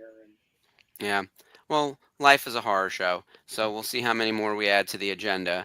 I'll probably go to Chiller again in April. A few friends want to go to one of the Monster Manias. I've been to a few of those in the past. It all depends on what crew we get together, what crew we end up building, as it were. But Rhode Island's a definite. I'll end up at New York Comic Con in some form, probably for work related. I don't know if I'll go out to San Diego. Since there's no family vacation and I probably won't go for work, San Diego will be off the books. But I'll probably add something small and local I'm on the hunt to finish out this Rebels poster, so I'm keeping an eye on like where Jason Isaacs might be and some of those other people like who are missing from my poster, and if they're local-ish, like maybe How making a did long you weekend miss out him? of it. He worked for you. In 2019, I had him sign something else because I didn't have the big piece, or I did Oh, have the okay. big piece. I somehow missed it. Like I'm really pissed about it too because like Okay, that's a dumb so one. what are you getting for your next up on Amazon? What is it showing you? Your movie, if you're still on. Nothing. It's not showing me anything. Oh, I got my next Oh, up is it immediately went. Transformers. Mine says Transformers: Rise of the Beasts. Oh, mine was going immediately to Uncle Buck, and I What the was like, fuck? that what? All right, well, I'm closing That's this. interesting. But anywho, Yeah. thank you very much for those who stayed up, Sherry, and anybody else who's watching later on to see the complete shit show. Yes. That, the fact that I was watching a completely different Oh, Serenity. You were so watching the okay, TV show. did you even know there was a motion picture, a movie named Serenity that I was thought that it was the same deal, so I was Yeah, excited that oh, I had everything in one spot. yeah, God, no. I understand. Okay. Yeah, I don't want to say that's an easy mistake to make, but I feel like we probably should have. I feel like we talked about this, but I feel like we probably should have just coordinated better before I think we before the just episode. assumed that people would know in the yeah. If you were a Firefly fan, which we forgot that Spencer's new to this. Yeah, he was texting me today saying he had just finished the series, and I was like, "Oh, you're gonna love the movie." Yeah. And he's like, "Oh, I'm gonna watch it fresh," and I was like, "Awesome! I can't wait to see your reaction." Still Right. haven't. So, you know, but still, Thank thank you you. for everyone joining and indulging us. I really do think in the pantheon of Oh, sci-fi, Sherry's like gotcha. I She know just saw Jason Isaacs. I know it's gonna be him and Catherine Tate that'll I was just lead gonna me say forever. Catherine Tate. Yeah, if she's somewhere, I'll go there. I'm at that point where it's like I'll get on a plane just for her. Did you see Um, that they just did a show in London where they had Jason Isaacs and Ralph Fiennes? It was Ralph's first show oh signing wow, for as Voldemort. wow. I mean, he never does any of that stuff. He must Yeah, have so gotten that's paid like really, really well. yeah. Um, well, yeah. Look, there's obviously con season will be getting announced soon, and it'll also depend on what's happening in Japan because I think from there there'll also be new people entering the con Mm, circuit post celebration for sure. Oh yeah, very Um, much easily. I mean, I think that we'll get some a good mixture. I would like. Let's talk a little bit about celebration. Obviously, they announced Manny Jacinto as one of the new guys, which is great. I'm hoping they announce Amanda Steinberg to add someone else to Acolyte at Celebration. I would like them to add Jude Law. mm, mhm. I think that'd be great. Yeah. Look, And if Celebration obviously, wants to be special and not just another convention, you need to yep, start bringing in the Jude Laws of the world who won't do the convention circuit immediately afterwards. Because right, yeah. more than ever, Celebration has turned into like this is where all the circuit guests go, and then you get some fun panels. But like Mm, it used to be that the only place you would get autographs from a lot of these Star Wars actors was during Celebration. They weren't really doing the convention circuit. So right. when people talk about the specialness, um, like, I get it. I get it. I totally yeah, get it. because I don't know that there's anybody that I saw at Celebration that I haven't seen other places since. Yeah. So, Well, so London, they had obviously some unique, like Mark's girl, Adira. Mm, She showed up in London. It was Mads' first show, and Mads is doing a couple more shows coming up, including Celebration in Japan, which leads me to believe okay, we're going to see Galen Urso in season 2, Andor. Um, but also, I think that we will get. I think we're going to get a white whale. Honestly, I think that we're going to get a whale show up for Sith for the anniversary. As far as who would it autograph be goes, other than Natalie Portman? Who else matters? I mean, Liam. that Sam Jackson could. He's done enough private signings, but I understand that he would be a big get. Yeah. I think if it's not Natalie, Right. also she's not doing it. Like, I mean, She's doing it on signing soon. So maybe if Thor 4 was actually like kind of a hit, but I don't know. So I think we'll get a decent mix. I think they'll try to get some newer stuff in there. I think they'll try to obviously capitalize on the shows that have come out recently or within the last year or so. But obviously, major hype for the Mandalorian movie. So yeah, it has to be. We might not get Pedro in the sign, but they'll probably have a panel. Yeah, oh, for sure. And we'll probably get we get people from Visions 3. Yeah, Visions 3 is set to come out in 2025. I don't know if I've seen a date yet. Have I? Has there been a date? Around near celebration time. So we know that Andor season 2 is a week after celebration, which leads me to believe we'll probably get first 2 episodes night 1. Yeah. In Japan, which we typically get something like that night, which is fine with us, And we would think probably people from that signing. Well, yeah. So we already know we have Alan Tudyk. We know that Mads Mikkelsen is signing, which leads me to believe, obviously, that he might be there. There's always the possibility of I want Bix to sign. I think he should. I would love Ben Mendelsohn to sign for Krennic. You could bring in Forrest Whitaker because they're saying that Saw Gerrera is going to show up. Makes sense. I think all of them are potential. So there's a lot of potential, but also I think it's also going to leave a lot of things open for us on the network because obviously we're going to do Andor season 1 as a lead up for season 2, which leads me to believe right after season 2, next week is probably going to be Rogue One, with the following one being A New Hope, just so we can complete the cycle. It's going to piss us off. Do it all in the same night. That's what Diego was saying, is that once that Andor season 2 ends, it ends 10 minutes before Rogue One starts, and that you're going to want to watch. So give yourself another 2 hours afterwards. So I just know our mentality that we won't stop until we finish A New Hope. I'll be fine. Don't you worry. I've seen Rogue One and New Hope enough. We'll plan it for a Saturday, and we'll start at 10 a.m. Right. But anyway, ladies and gentlemen, thank you so much for joining us tonight.